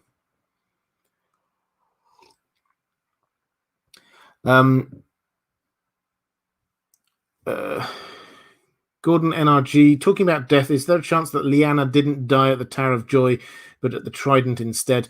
The only evidence of her dying details come from a fevered dream. No, they don't. We have a fever dream, and George R. Martin does tell us not to take the fever dream literally, but Ned remembering Lyanna on her deathbed making him promise stuff is remembered not in a fever dream many times. So the promise me Ned, yes, that does appear in a fever dream, but we also hear it several times when Ned is not in a fever dream. He's just remembering stuff. So no. Added to which, given the fact that she will have given birth at about that time, roughly, no, she's not about to be going off into the middle of a battle. JF Param Tube saying Mountain with no head is likely and tragic. It makes the Hound's revenge fleeting and hollow, but the helmet never off could also be hiding something else. Qyburn would have to hide that, or people would freak.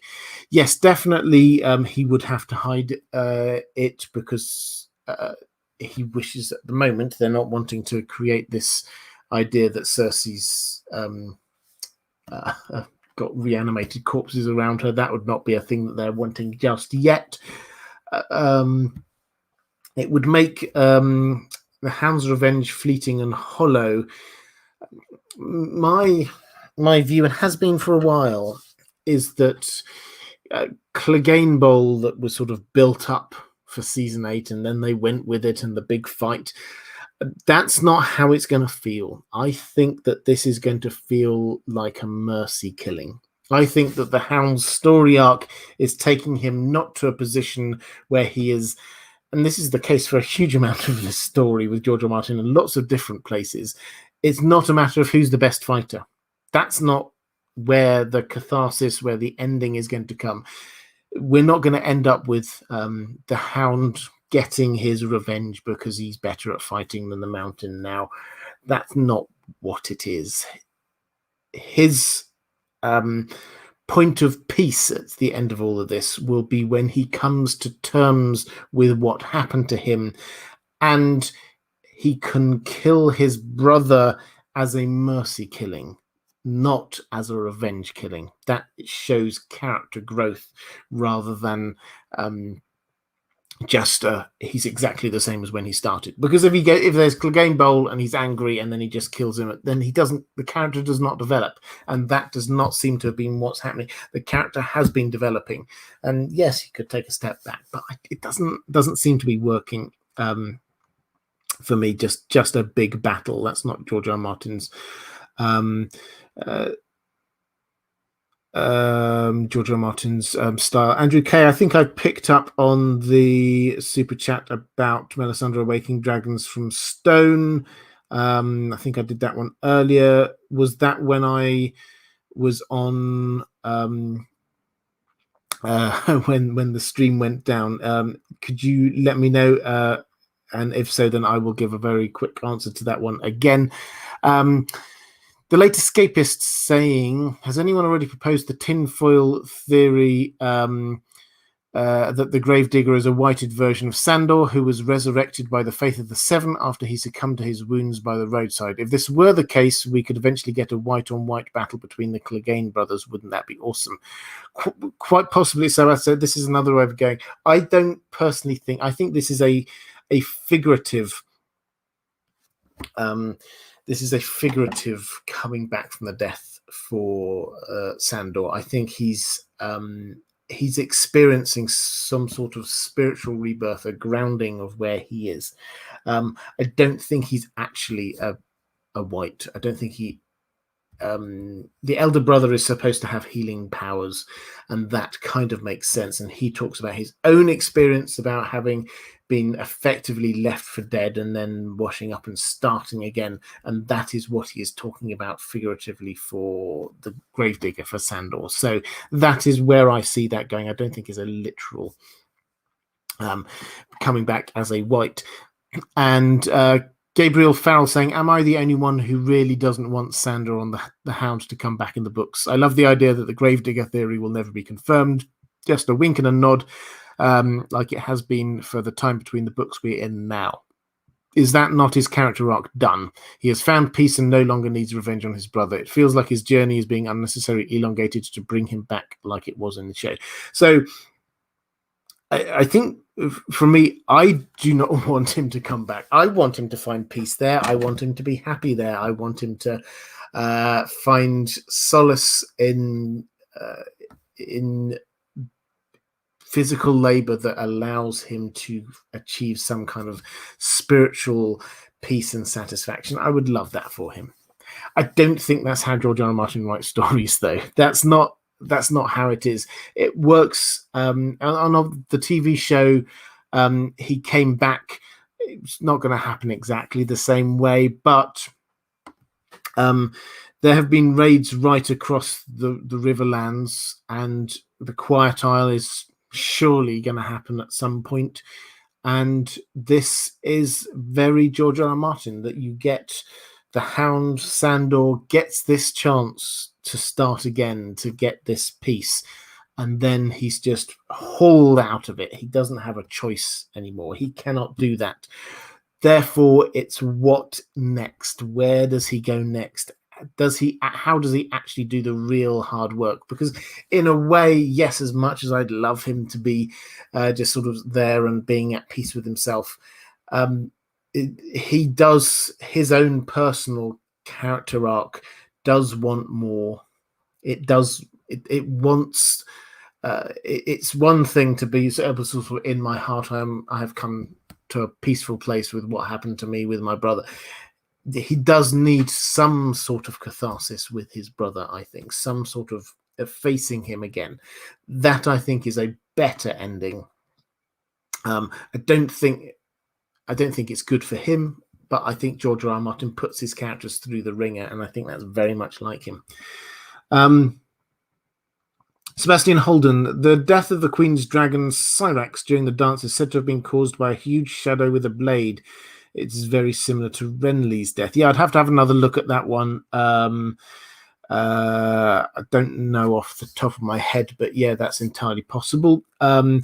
Andrew K saying, so the user said it was missed. If it was, then apologies. So the short answer to that, if I did miss it or if that was when the stream went down, the question is about Melisandre waking dragons from stone, Jon being a dragon and Shireen the stone, and I just loved it. I thought it was fantastic. Really good observation. There's a lot of imagery for Jon being ice and fire, and if his body is frozen in ice and then brought back by fire, that is ice and fire. But also this idea of Azor Ahai Reborn being connected with dragons being made flesh from stone. That, if you got Shireen being stone, and the Baratheons have got a link across to the Targaryens, let's not forget.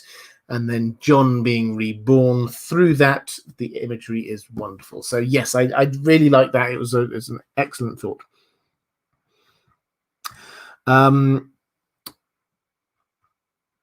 Question from Catherine Furseth.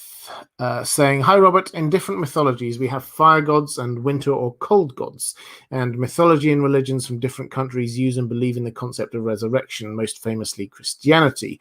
When you consider A Song of Ice and Fire as a whole, what in your opinion is George R. R. Martin's overarching common way of treating resurrections? What is their point? Apart from that having people returning to life in some cases is practical for the storyline. It seems to have a slightly different and added purpose than just showing us again how people act because of their beliefs, since resurrections are undisputed facts in the story. So what, if any, purpose do they have? Is it to show us that magic is real? And Morally saying, George R. R. Martin explores the themes of life, death and resurrection, the importance of blood sacrifice, especially king's blood. Why is he doing all of this explanation? So, Catherine, you mentioned the fact that I say this quite a lot. George R. R. Martin is more interested in how people's reactions to magic and prophecy and things like that than the truth, with a capital T, of that prophecy or magic or whatever belief system. That is what he's fascinated about, is the human stories of what belief drives us to. But you're right, these are just facts within the story. So what is the purpose, as you say, Mara? Why is he focusing on that? There's a lot of it, after all. I think I go with two reasons. One that I've already mentioned: it's cool. It's really interesting. It makes us think. And this is something George R. R. Martin does. He is like us. He's just a fanboy of fantasy literature, and he just loves playing with this. So yeah, why not? He can't resist it. He's talked a few times about how he felt a bit cheated by Gandalf coming back from death, but he does it himself so many times. So he is just a fanboy who loves doing this kind of stuff. There is another level, though, that I think, on top of that, how do people react to all of this that he loves exploring. The other level, I think, is something that they completely missed on the show. I remember there was a scene. It was the episode before Beyond the Wall, when Jon goes up to the wall and he meets the Brotherhood with banners, and he's talking to Beric, and he sort of says, we need to go up north of the wall, off on a mission. And he gives this little speech about it's the army of the dead and we have to fight for the living. And that sounded great on the TV show, but the irony surely can't have been lost on people that this was Jon, who had come back from the dead, talking to Beric, who had come back from the dead lots of times, about opposing the army of the dead because they are the living. That didn't quite work for me. The show tried to make this an army of the zombie dead against the heroic living. That is not what George R. R. Martin is doing. He wants to show us complexity in every level. We know it at a high level. He doesn't just have goodies and baddies, with heroic people defeating evil people. That's not what this story is about. Everyone we see is having all these different shades of good and bad. We have some characters who are almost all the way bad or almost all the way good, but most things are slightly muddy. So we would expect that this concept of being the living versus the dead to be muddied as well. And sure enough, it is, because we have not got the army of the dead against the army of the living. We've got the army of the dead being faced up against by, yes, the living, but also their main person was dead technically and has sort of come back. And we've got lots of other undead people dotted around all over the place.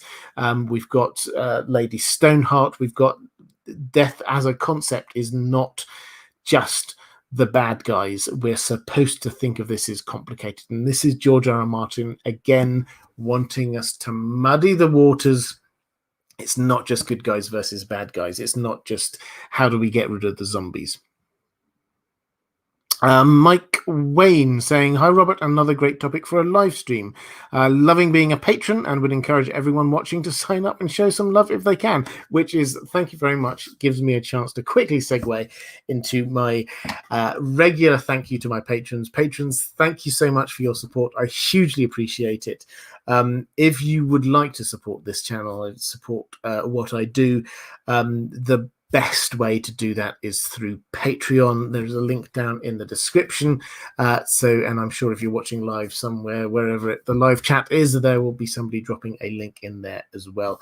There are benefits for patrons as well. You get priority questions, as you've seen on these live streams, as well as getting access to the audio for the stuff the videos that I do, and things like the pre-release chapters of the Winds of Winter. I've done some audio narrations for them as well. So there's lots of stuff over there on Patreon if you're interested in that. But if you want to support the channel, that is the best way to do it. So patrons, thank you. But Mike Wayne saying, my question is quite a broad one. Do you think we will see any more high-profile resurrections after Jon? Do you think Qyburn will get his hands on any other big characters after their demise, as an example? I think Qyburn is the one to keep an eye on. So Robert Strong, Zombie Mountain, was kind of presented on the show and is still in our minds in the books, because that's where we're as like, this is what he's done. This is his masterpiece. It's not. This is his prototype. This is his proof of concept. He's been studying towards this all this time, and finally he's achieved what he thought was possible. Now what does he do next? He's not going to stop doing things, so he is definitely going to carry on doing. He could create a zombie army, but I do wonder whether there's something more, and this is part tinfoil, but it's also part linking in with a few hints about Cersei's future, that she is going to be this cold white figure connected in with Euron that feels kind of Night's Queenish. Now, if that's the case, where's that coming from? Might she be given a helping hand by Qyburn in some way? We know that she's probably going to get an infected foot from her walk of shame. And there's also, she's going to be probably kicked out from King's Landing. Could Qyburn just sort of maybe help keep her alive, or could she even die and be brought back? I'm not saying that it's likely, but it's entirely possible. What is definitely the case is that this is not the last science white that Qyburn will produce. There will be more. He's not just like this bit part character. He is going to have a very important role. Palani, what do you think of the Jojen paste idea? Bran describes it as blood, and maybe green seer blood is necessary for the visions. Would also explain why Jojen is so glum just before they find Bloodraven. Could human sacrifice even have some role to play in Bran getting his powers? Okay, so Jojen paste, for those who do not know this, it's a well-known theory to the extent that it is headcanon for, I would say, the majority now of people within the Song of Ice and Fire community. Bran, just before his proper weirwood tree powers are awakened, he is given this weirwood paste, which it's dark in the cave, so he can't see exactly what it is, but he tastes it and it's kind of veiny,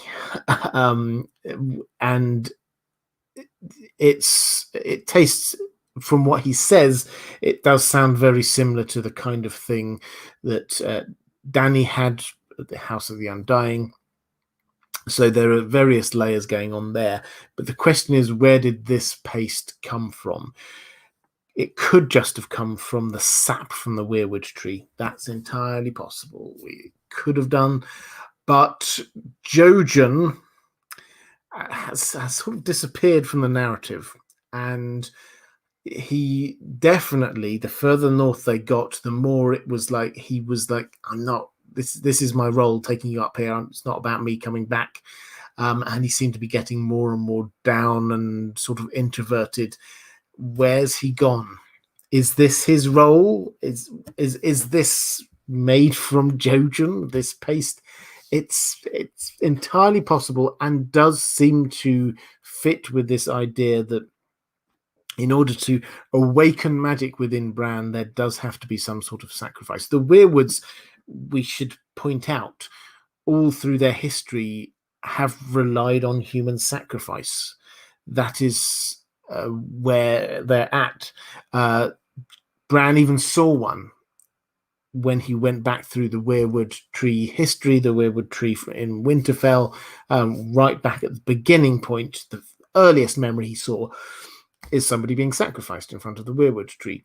And Ned, and this seems to be a habit of the Starks, he had his ceremonial sword Ice, and he would kill people with that sword, and then he would clean it in the pool. The blood, he stayed on it until he cleaned it in the pool before the Weirwood Tree, therefore symbolically giving the sacrificial blood to the Weirwood Tree. So Weirwoods survive and thrive on this kind of sacrifice, which seems to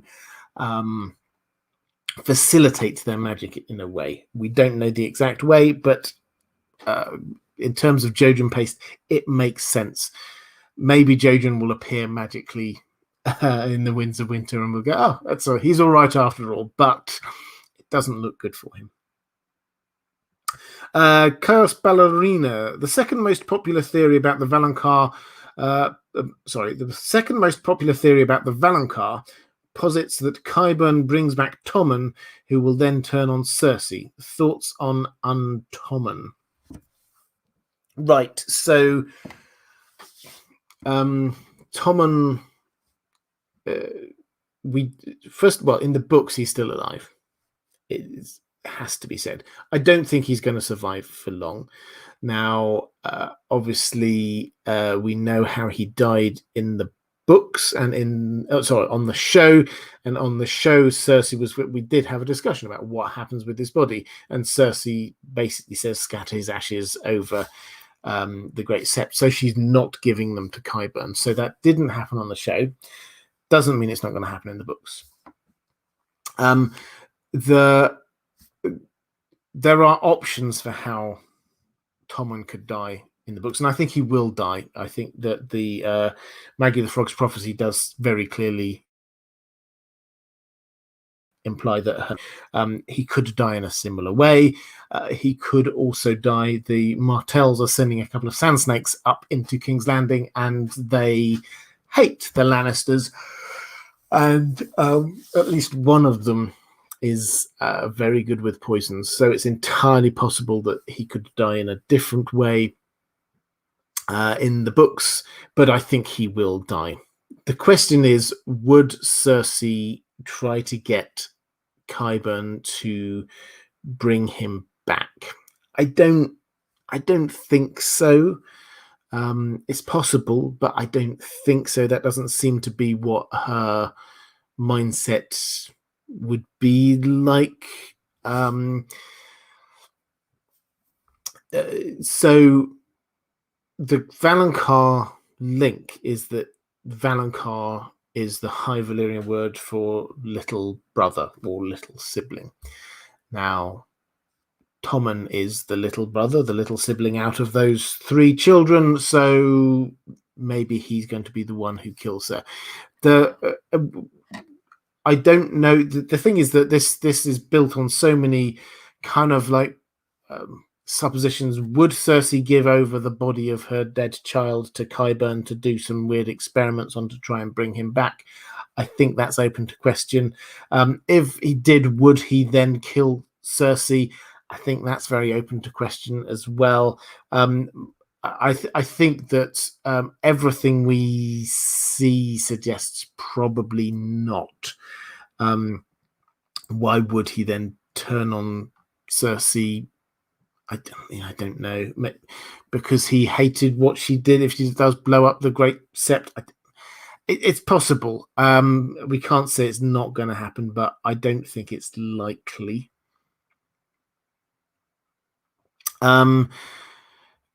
Targaryen Time Lord. Greetings, Robert, from the land of two seasons, winter and road construction. I do not know where that might be, but yeah, I hope you're in one of the good seasons. I don't know which is the best season. Road construction, I guess. In the books, we are given the rule of magic that only death can pay for life. This got me thinking about Craster's sacrifices to the others.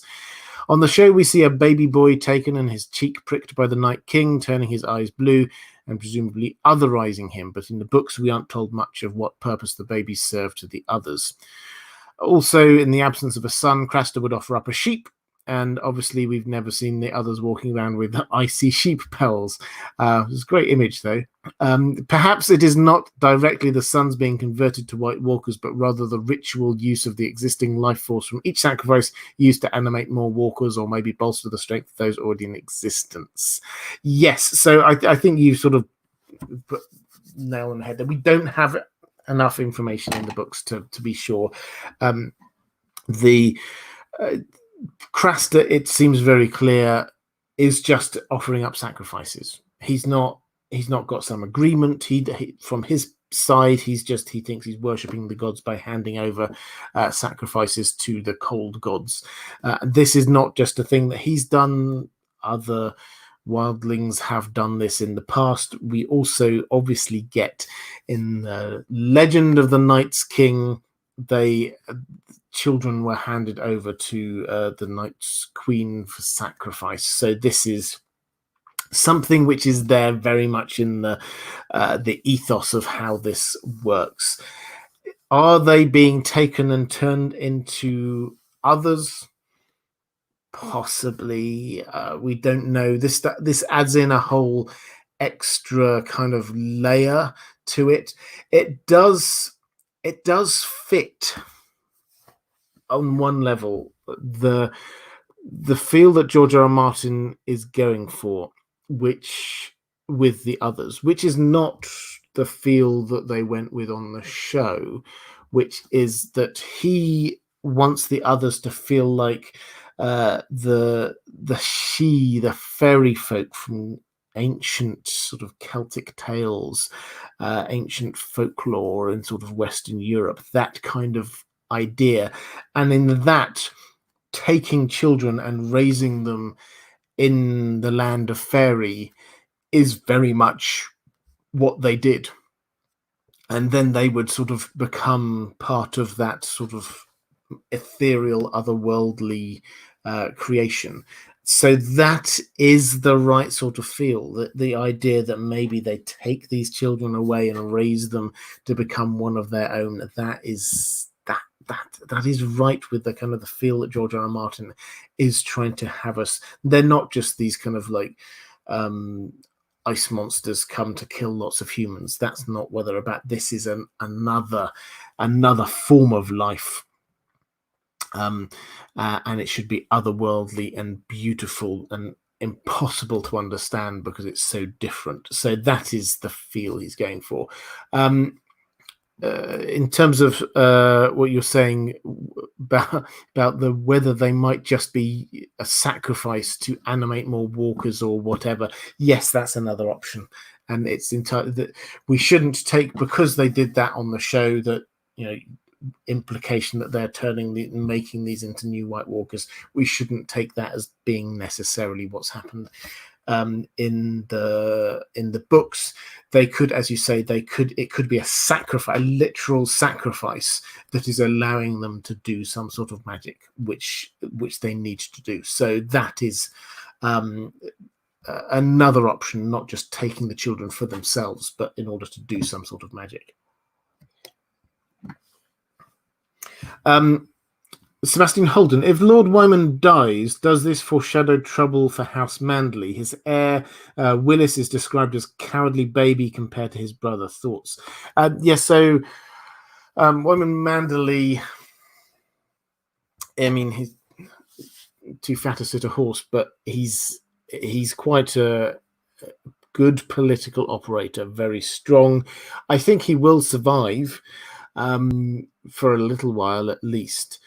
But it's the fact that they will probably, if and when he dies, not have as strong a ruler is going to have a knock-on effect in terms of this who champions whom scenario for the Starks that I was sort of hinting at earlier. We are going to have a situation where lots of the Stark children each have people backing them to be the proper ruler of Winterfell.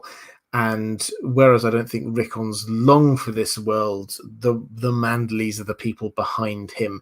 And if the Manderleys lose their leader, the person who's been behind this plot all this time, then that actually just means that their claims are slightly going to be diminished and somebody else's, probably Jon's, are going to be improved. So they are more likely to fall in behind where everybody else is. Lawnduck 20 saying, what is up with Patchface? I think I've answered this one in the super chat already, but you then say, what about the elder brother? He washed up in the Quiet Isle after the Battle of the Trident, so was he resurrected by the new gods, or once again was it just a miracle? I mean, I think with the elder brother, the implication is it's neither the gods intervening nor a miracle in any way. It's just that's what happened. So his backstory, the elder brother's backstory, he was fighting in the Battle of the Trident and he got knocked unconscious, and people thinking he was dead stripped him of his armor, and he was in the Trident River and he sort of washed downstream and ended up on the Quiet Isle, which is this island in the sort of the estuary of the river. And he then devoted his life to the faith. He saw this as a starting again moment. So it shouldn't be seen as a miracle or the gods doing anything. This is just a thing that happened. But bodies did get washed down and survive. It is possible. He is one of those people, though, that when we often think of the Faith of the Seven as having no magic associated with it, he is one of the characters who is there magic? He does seem to have healing powers. Maybe this comes from the Faith of the Seven. We don't know. So my take is that he is as befits a person who is helping Sandor, this most heathen of people, real talking kind of person. He's not there as being a representative of the gods bringing new life. He's actually just a human who's been through a very similar experience. Poison Biscuits. Could the Faceless Men wear the face of a white? Well, yes, I guess they could. So what the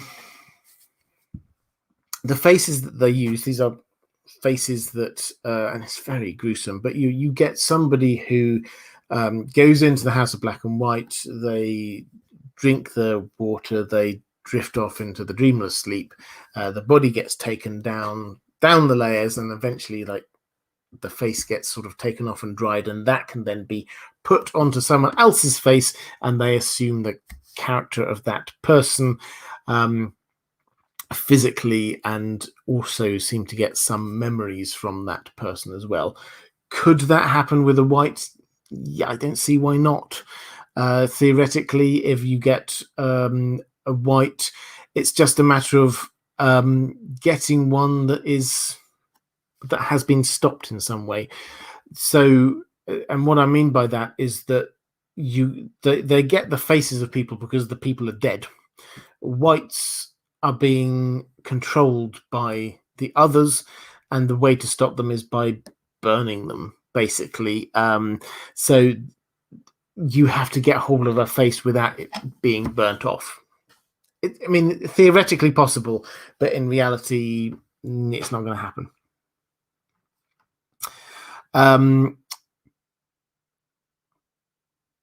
Question. So Lady Pushkin's also talked about Patchface, and then says, do you think there's anything to be drawn from the Night's Watch words, the light that brings the dawn and Lightbringer? Sorry, it's a bit off topic. Well, I'm happy to very quickly answer this one because I find it fascinating. If you look at the Night's Watch vows, and I was looking at them because I'm doing a reread or re-listen. I say this, I think, most weeks, but if you don't know, I'm doing a re-listen through The Song of Ice and Fire. Currently on book 1, towards the end of it, Jon's taken his Night's Watch vows. Go onto Twitter if you want my sort of thoughts on each chapter. I'm doing 2 or 3 chapters a week at the moment. But his Night's Watch vows, I find fascinating. What I picked up at the time was him and Sam both said the vows, and you look at them and go, when we get to the end of the story, how much of this have they actually broken? I'm going to have no children, I'm going to have no titles, I'm going to stay here till the day I die. Does this make them oath keepers or oath breakers? It's a question. But the Night's Watch vows themselves are fascinating because there's 3 parts to it, really. The first part is the saying, I shall not do this, I shall not father any children, I shall have no wife, I shall inherit no lands. It's all of that thing. I shall not do all of these things. Then you get into what is a lot more sort of affirmative, a set, which seem the implications are maybe this is older. This bit here saying, I am the sword in the darkness, I am the watcher on the walls, I'm the fire that burns against the cold, the light that brings the dawn, the horn that wakes the sleepers, the shield that guards the realms of men. Then you get the third bit where you actually get the oath that, and I'll do all of this until the day I die kind of bit. But that bit there, the language is symbolic, and it does seem very symbolic of stuff to do with the first long night. So you say about the light that brings the dawn does sound quite light-bringery. The sword in the darkness, a fiery sword, that seems to kind of make sense. The horn that wakes the sleepers, the horn of winter, that apparently brings giants from the earth. So that seems to be what's going on there. All of these things, the light that brings the dawn, these things do seem to be related to the first long night. And what the role of the Night's Watch is to be the people who are opposing the others if they come again. So that, yes, there are hints of it, and I think that this is this is good because good writing, because it shows the original bit. And I had a long time ago Amanda Disputed Lands on here. We were talking our way through this. Her take, which I agree, is that that was the original Night's Watch vow. That bit there, I am the this, I am the watcher on the walls, I'm the sword in the darkness, this kind of thing. That was the original bit. Then you get the other vows around the outside, which probably came a little bit later. But this is the bit which is reflective of the origins of the Night's Watch. So this is the bit that we have to look to if we're thinking about what their true role is, not just how do they fit into a modern society. So this is very much, yes, we can draw a link across to what happened on that first long night. Diego Godoy saying, Hola, Robert. When Mirri Maz Dur performed her blood magic to save Drogo, who or what was actually sacrificed? She says only death may pay for life. Was it Daenerys' son, Drogo's horse? Do you think Drogo died and was resurrected, or was he never actually dead? So my take he was never actually dead, but she prevented him from dying. So that was what her role was. She sacrificed his horse, so a sacrifice was there, but she had a couple of parts to this. There's the death. She was killing Dany's unborn child, as well as preventing Khal Drogo from being from dying, and just keeping him in that sort of not really no, well, you know, the state that he was in. So this was in terms of the sacrifice, the horse was definitely sacrificed. The implication is that when Dany went in there to that tent, that was the point at which Mirri Maz Duur could also be interacting with Dany and that and her unborn child. So that is the point at which she can expand the magic out. So we're not told the exact ins and outs of it, but 2 things or people died and 1 was kept alive, and that seems to work. She communed with the dead, she says, with shadows. This was shadow magic. This is a shy magic that she was doing. Fuzzy Mormont, will Arya use Jon's appearance at some point, as possibly foreshadowed by the wildlings' contrived threat about a weasel? And if so, have the necessary conditions been fulfilled yet? So this is an interesting question. I assume what you're talking about here is Rattleshirt, when Jon is first introduced to all of the wildlings north of the wall, and I took the quote out here. Rattleshirt says, "I don't think you'll be fooling Mance," when they were debating whether or not Jon really was wanting to become a member of the Free Folk and leave the Night's Watch. "I don't think you'll be fooling Mance. He'll take one look at you and know you're false. And when he does, I'll make a cloak of your wolf there and open your soft boy's belly and sew a weasel up inside." So that's the threat, to kill Ghost and cut Jon open and put a weasel inside him. Is this foreshadowing that Arya, who is sometimes called Weasel, that's one of her many names, Arya will put on Jon face at some point? I think no. On a number of levels, I'm afraid. I think that in order to have a Jon face, there needs to be a dead Jon that she can take the face off of, and that's not going to happen. I don't think Ghost is going to die, and I think Mance knows that Jon knows now that Jon was not really telling the truth, so that's fulfilled. But I don't think that was a prophecy. And frankly, Rattleshirt is now dead. So on many levels, that's not going to work. Mara Lee, what do the resurrected characters have in common? And why do you think George R. R. Martin chose to put these characters into his book series? When I think of these characters, I think of Mary Shelley's Frankenstein. Are these characters George R. R. Martin's version? So I think in terms of the Frankenstein thing, I think that the Qyburn and what Qyburn is doing is very much that's inspired by Frankenstein, because Frankenstein is about science. He does this he creates his monster through science and understanding how these things work, and that's what Qyburn does, rather than using some highfalutin magic. So that, I think, is where the inspiration for that is. What connects these other people? I don't think anything does. I think it's just who happens to be there. It is not George R. R. Martin going, right, I need to have these people here to be resurrected in order to be making a particular point about resurrection. Resurrection could happen to anyone if they happen to be the right people in the right place, with some, again, intentionality and sacrifice. John Kim, how many times have you planned to read or listen to the books? Do you catch something new each time on a reread or listen? Does the understanding change your theories about what may happen? So I do get asked this a few times. Yeah, from beginning to end, intentionally saying I'm now going to read this whole series from beginning to end. I've read through Song of Ice and Fire 2 times. I'm currently doing it a third time as a listen.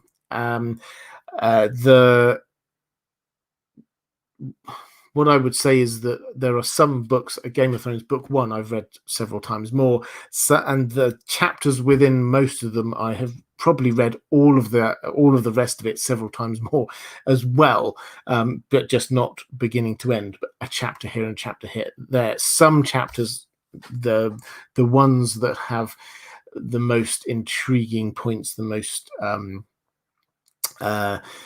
sort of imagery to sort of chew over, like the prologue of book 1, or maybe Jon's, what we've been talking about, Jon's death. Those chapters I have read many, many times. So it's not a simple matter of reading through beginning to end. Do I get different things each time? I certainly am on this listen through.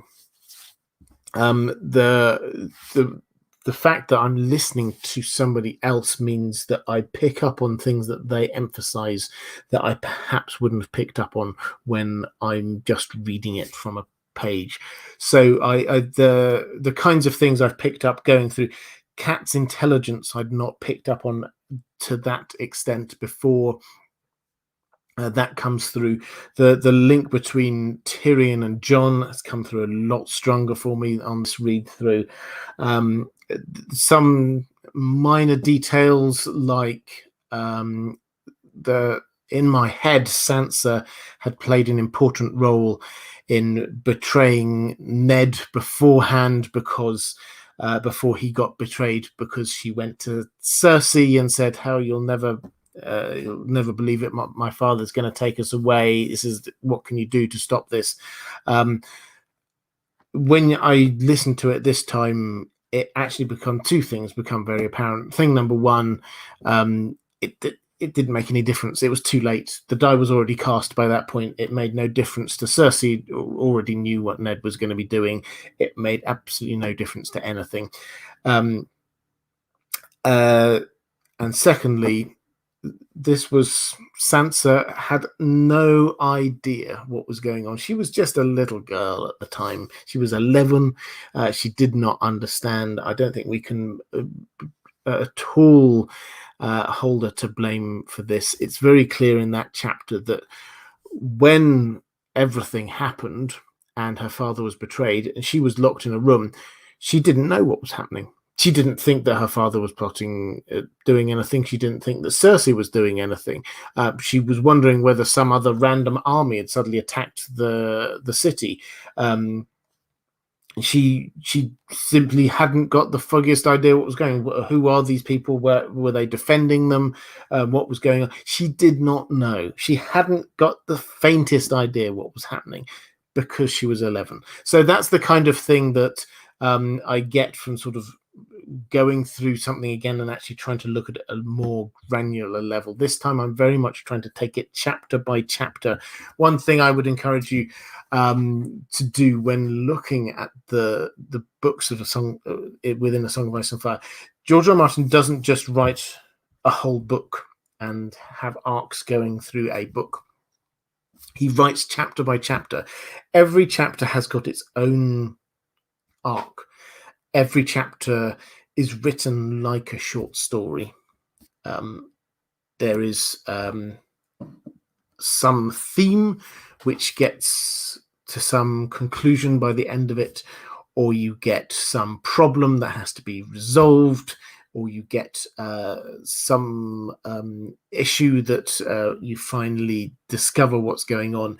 Every chapter has its own, it is like a short story, and it's structured in that way. So look at the chapters in and of themselves to try and understand what's going on. The Arya chapter, when she's there with Syrio Forel and then she sort of escapes, that right from the very beginning, this is all about that lesson you get with Syrio, and he's there saying, when I became the first sword of Bravos, it wasn't just about being a really good swordsman. It was about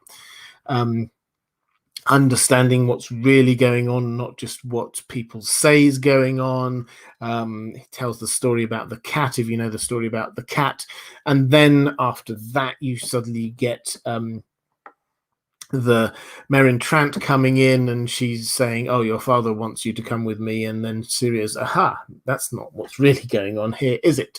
And this is the theme which is there, actually seeing what's really going on. And Arya, through that as a chapter, that is her understanding what is really going on, applying the lesson that she learned at the beginning of that. So that's the way that George R. R. Martin structures this. I would highly recommend when you go back, you think about it chapter by chapter, not just across the sweep of an entire book. Sebastian Holden saying, "Hola, Robert. Have you checked out the Naked Knight theory?" No, I have not yet. Sorry. I would tell you, but I'm out of words. Please say googly woogly. Absolutely. Happy to say that. Naked Knight. Tell you what I'm going to do. I'm going to open up another tab here. Naked Knight theory, and after I finish doing this, I will go and have a look at the Naked Knight theory. Thank you very much for reminding me. I will try my best to pick up on that and talk about that one next time. Question from Whitney. Gordon NRG, can you give us an idea what the next Song of Ice and Fire live stream will be at so we can come prepared? Yeah, it's going to be a magic. How does magic work in the world of A Song of Ice and Fire? So linked across from this one, but broadening it out to magic. And is there one overarching magic system? Are there lots of different magic systems? What do you need in order for magic to work? That kind of thing. Whitney saying, "Hi Robert, do you think Arya's fate will be to live on inside Nymeria? This has been speculated by some and it really intrigues me." It intrigues me too.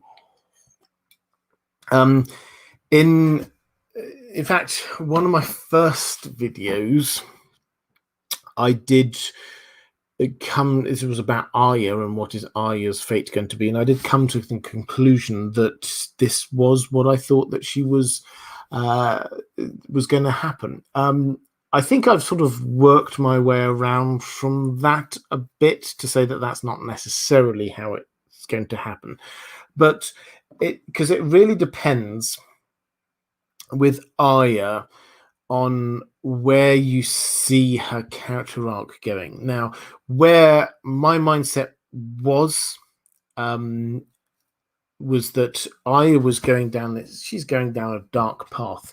This is about two key themes. One of them is death and killing, and one of them is about personal identity. And the death and killing thing, if she keeps on going down this path, and if the personal identity thing, if she reasserts herself as Starkish, she can't. I think everyone accepts the fact she can't and won't settle down as being a Stark lady somewhere. What is if you're just being a pure killer, Stark pure killer, then being in a direwolf actually fits that and seems as the end of a logical chain of events. If those are her themes as a story, she's going to be Starkish and she's going to be a killer.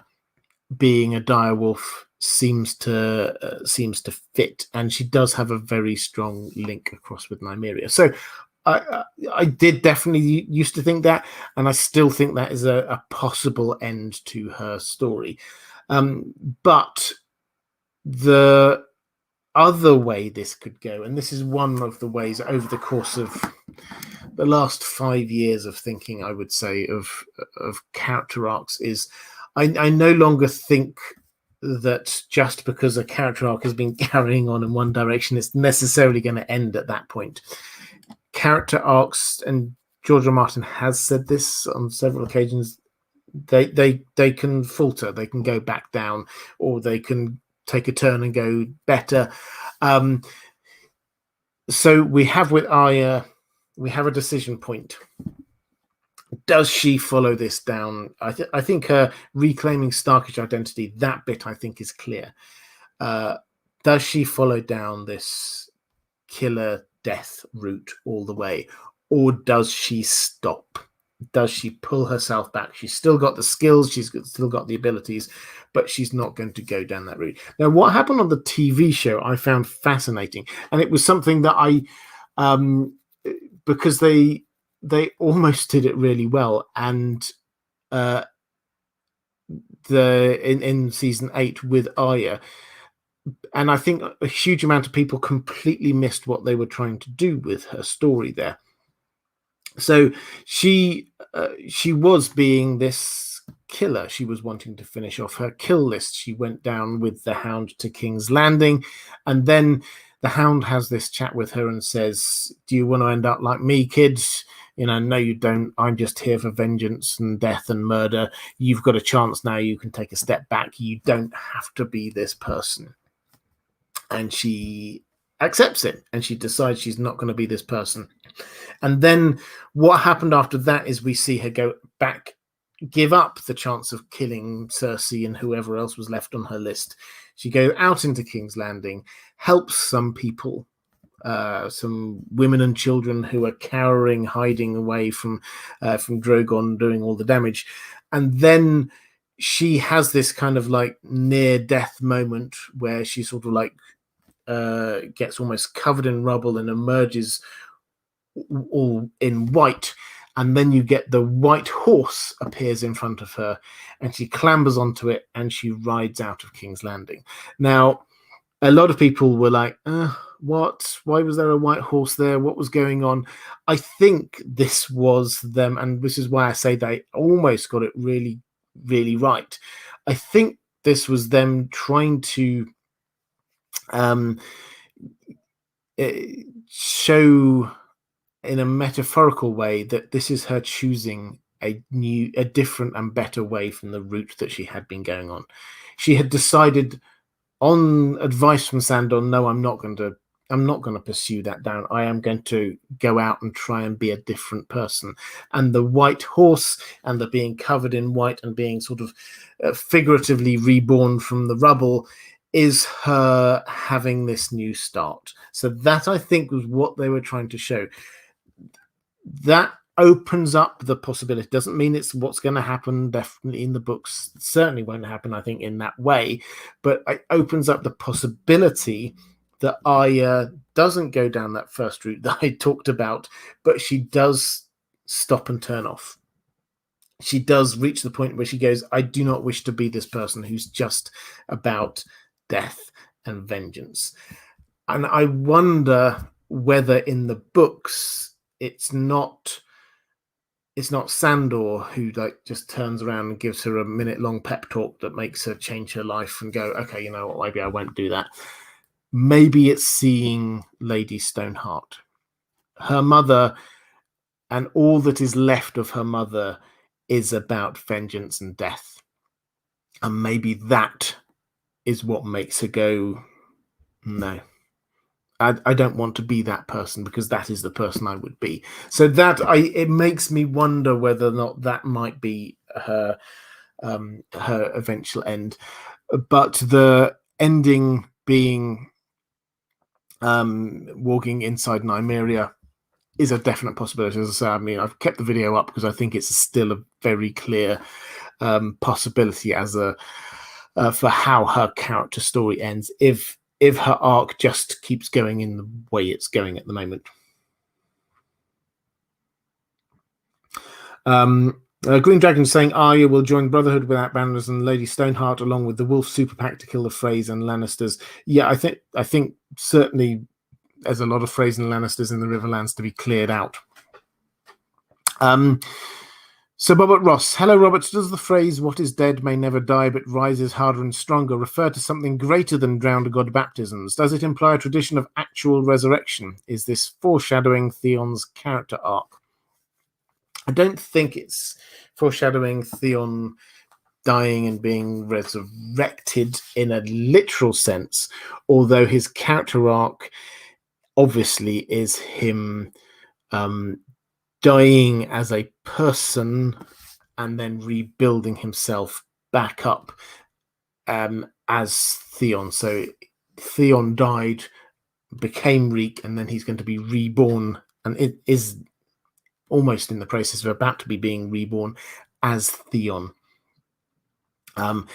So that figuratively is what is there, and what is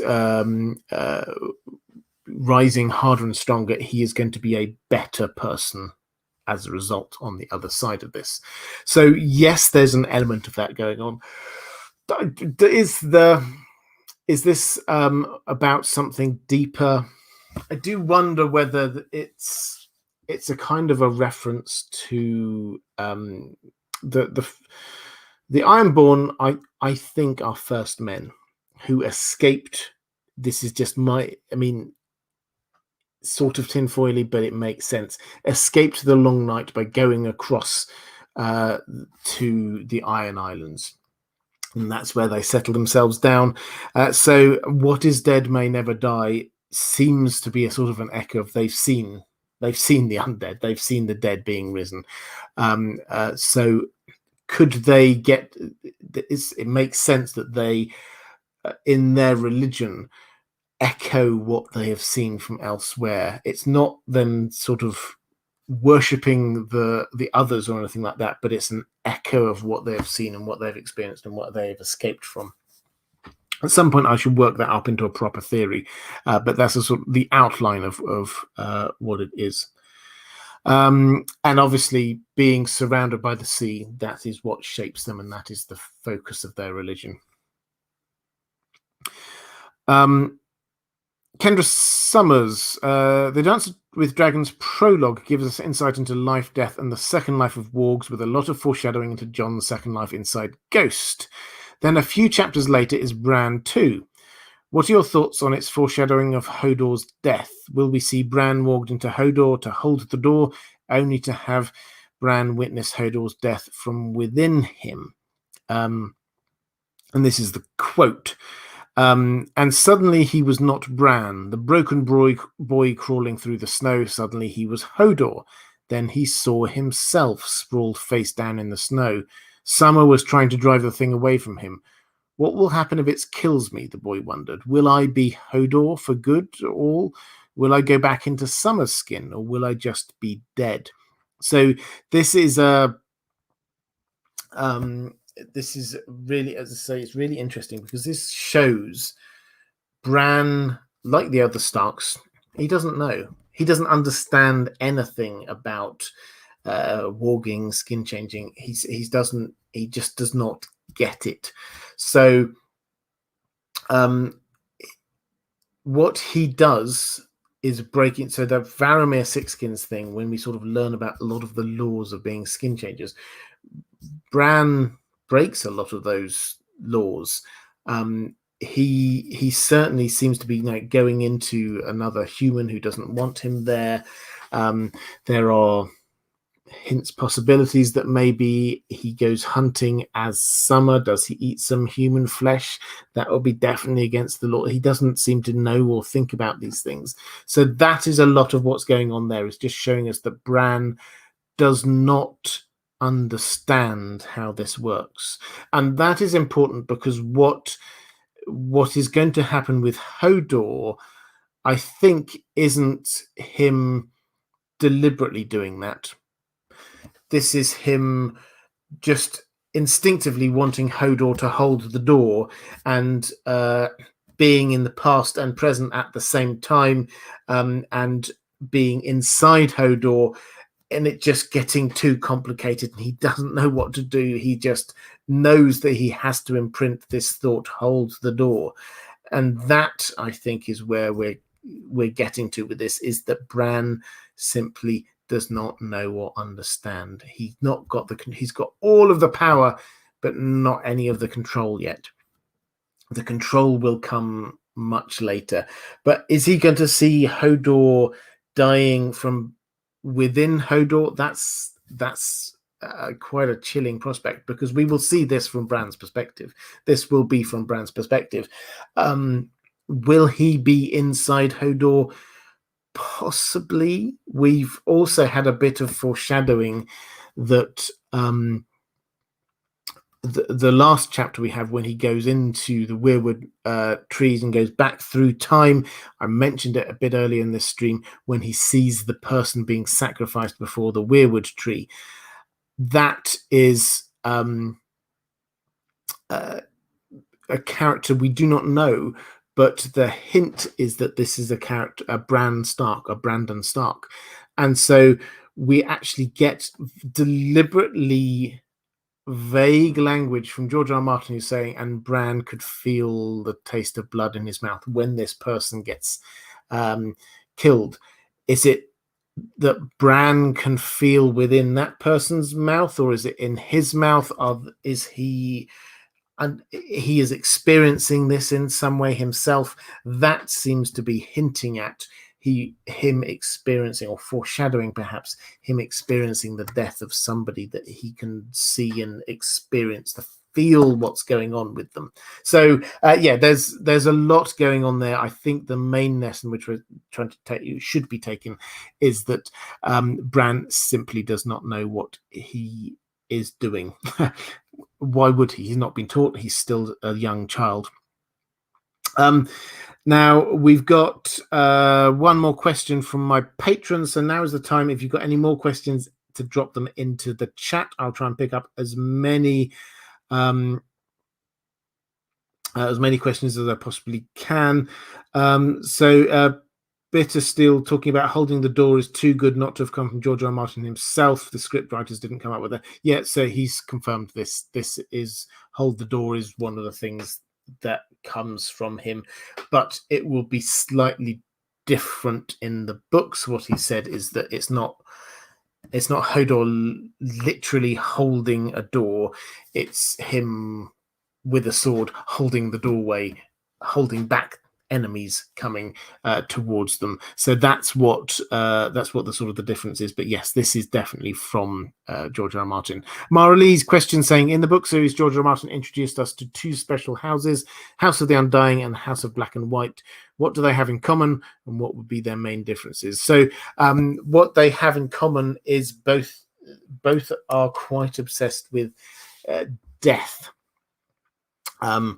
And both are quite magical, but the difference is that the Undying are just clinging on to life by this slender thread. They're desperately trying to suck on extra life. In the House of Black and White, their whole point is to offer people death and an end. So they are diametrically opposed, these two places. The warlocks, they are there about magic. The Faceless Men are there about faith. So they are, yes, there is magic-y stuff going on there, but they are different types of organizations and different places. And the warlocks did have great power, but that has receded away. The description is very much,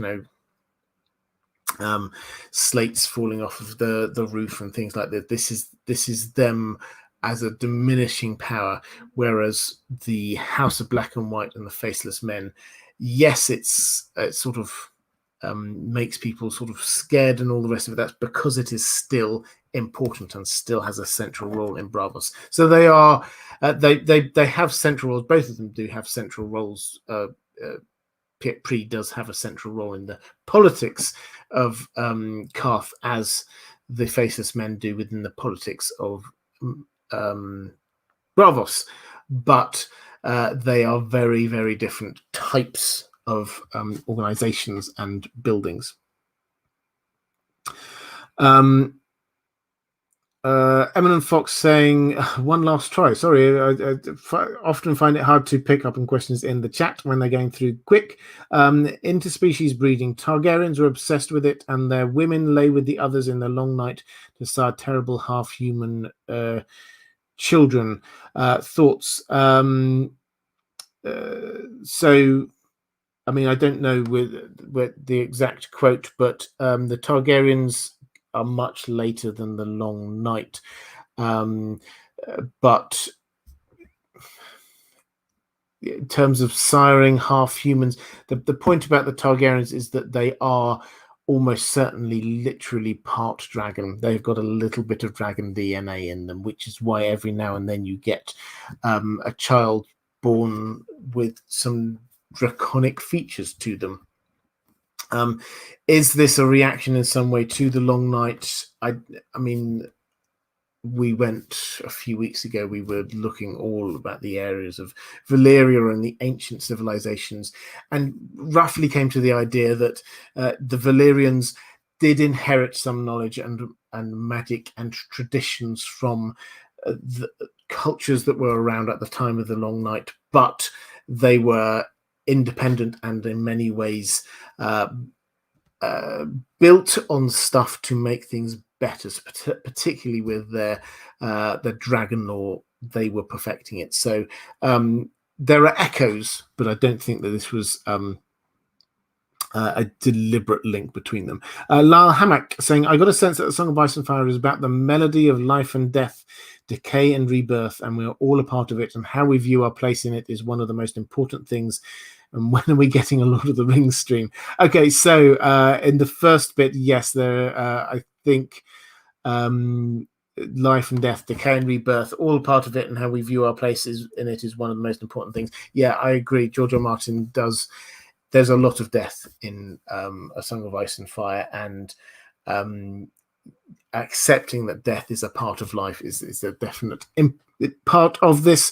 When are we getting a Lord of the Rings stream? Next month. I think I'm going to aim for towards the end of next month is my aim. We'll have our first Lord of the Rings stream. Chaos Ballerina for Brian Watt. Thank you so much for picking up. Oh, sorry, for Brian. Thank you for picking up a question there. What is a soul in A Song of Ice and Fire? And for me, pardon me. And for me, do you think anything is lingering in the Ice Whites? Is some part of them still there, but Hodor? On the second bit there, you may well be right. So they are being controlled by the others. This is not a reanimation of the soul or whatever. This is the others taking a dead body and moving it around. That the soul, the person, does not any longer have any control of that body. Now, that's probably because they've departed and gone. Does anything linger in there? Is there still like a little bit of Hodor-y stuff? I don't think so. It's possible. So when we're saying a bit like Hodor, when Bran goes into Hodor's brain, it's really sad, but Bran thinks, oh, I can feel Hodor's still in here. He's just like cowering in the corner of his head. And it's like, yeah, because you've just rammed your way in and you've taken control of his body. Of course he's scared of you. But is that happening with the Ice Whites? Their soul, their spirit has gone. Yes, something may have lingered. So yes, there might be some bit Hodoring in the corner, but it's not significant. In terms of what is a soul in A Song of Ice and Fire, it's not. We're not told. It's just, and this is the closest. The something lingers is the closest we get. We're not. It's just the essence of who you are as a person. There does seem to be a clear difference between body and soul, or spirit, or personhood. That the body can survive, and then the soul, spirit, or die, and then souls, or whatever it is, go off somewhere else. There is a clear distinction between the two, and it is who you are, and that then. But they aren't. I'm trying to be careful with my words here. Although they are distinct things, body and soul, George R. R. Martin is very clear that there's a link between them, and they cannot be separated for too long without there being some kind of consequences. That if you die and your spirit or soul goes back and then it gets hauled back in, you lose a bit of something. And if you warg into your animal for too long, then it's not you who takes control over the animal, it's the animal reasserts itself, because it's their body, and you being in it do not belong there. So you slowly become subsumed within your animals. So there is the two are separate, but there is a link across between the two that is quite hard to define. Well, is never defined, it has to be said. Mara Lee, thank you, so very generous, Mara. Thank you. Saying, if Arya and Lady Stoneheart become reunited in the books, would Lady Stoneheart have a change of heart and stop her killing spree, or would it matter? If Lady Stoneheart does not stop, then what does this mean for their relationship and story arcs? Well, so Lady Stoneheart is just about vengeance, and it's about and her family, her children. So if she gets vengeance on House Frey, and I think that she will, and if she discovers that the children that she thought she had all lost, Bran and Rickon, she thought were both killed by Theon, they're not, and if Arya and Sansa, she thought they're both lost, they both get discovered. If that happens, then her purpose for living is gone. Whatever it was that was keeping her clinging to life, that has gone. So I think at that point she can then let go in some way. You say, will she stop her killing spree? It's not just about Arya, it's about, and she completes all of the things there. If Lady Stoneheart does not stop, what does that mean for their relationship and story arcs? As I talked a little bit about what Arya's reaction to Lady Stoneheart would be. I think she would see a bit of herself in there. She would see everything else being cut out apart from this person wanting vengeance and death, and she would see herself in that and not like what she sees.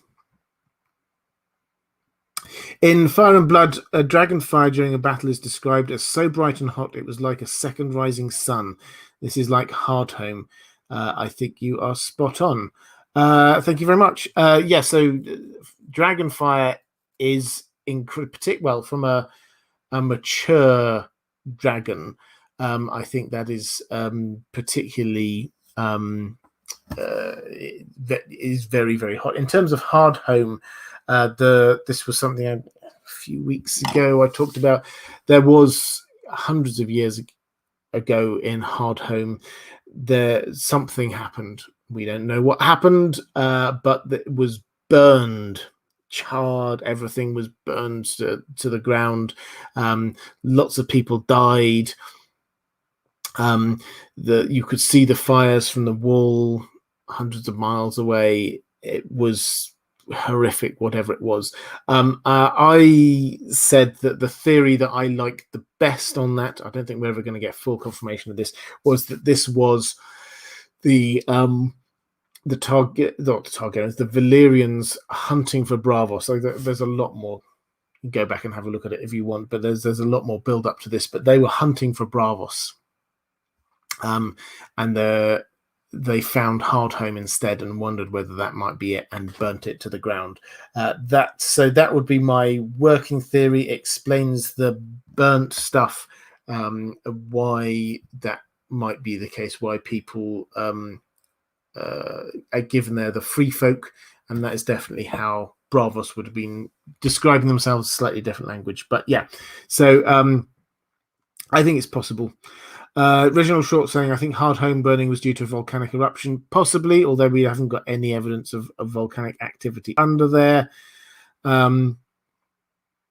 Effective Rambling saying, I can't believe I'm saying this, but I'm sticking to my rapid Nymeria / soul reflection, scaring the light back into Arya. Yep, only because Wolfie. Not 100% sure of that theory, but it sounds fantastic.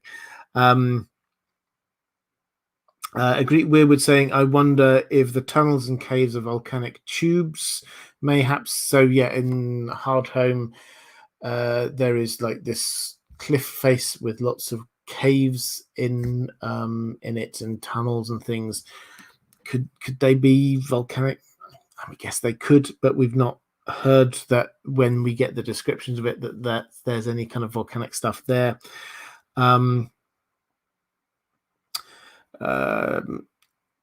Quick flicking through, see if we've got any more questions. The Greek Weirwood saying, didn't George R. R. Martin name some people after football players? I assume that's American football players. 1-1 is supposed to be referred to number 11. Yeah, that is true. 1-1 is indeed a reference to an American footballer who has the number 11 on their back. I do not know who.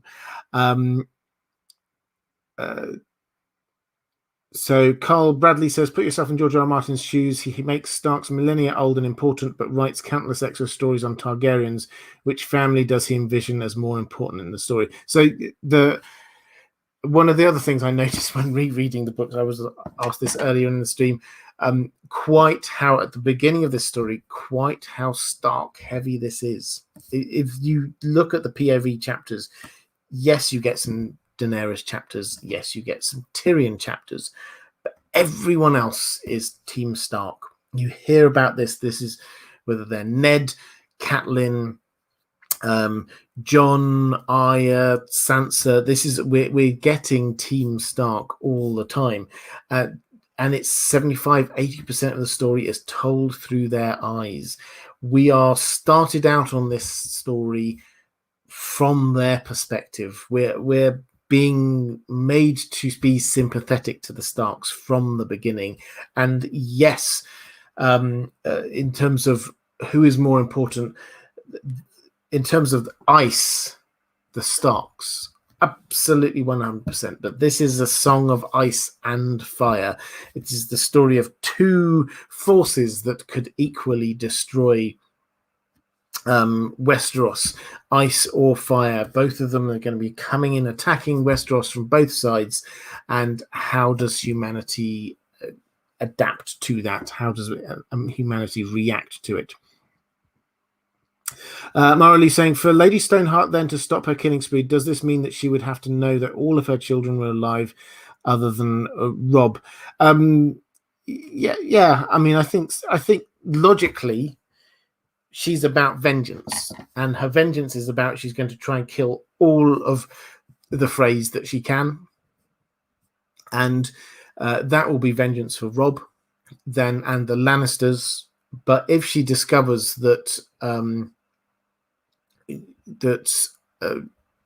Bran and Rickon are alive, then actually she doesn't need to get any vengeance for them.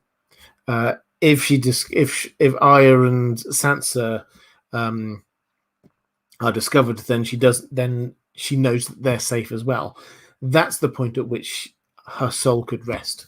Her soul at the moment is purely powered by vengeance for the wrongs done to her family. So it will stop being powered by that when she achieves some resolution on it. Okay, I think with that, I will call this a day. If you are watching this back a little bit later, you will find appearing somewhere around here is going to be a link to some other live streams that I have done. Appearing somewhere around here is a link to my Patreon page if you want to support this channel, if you want to get access to some of the things that I do, like audio narrations from the pre-release chapters of the Winds of Winter, that kind of thing. That's here. Okay, take care, everyone. I will see you again at the same time next week. Bye now.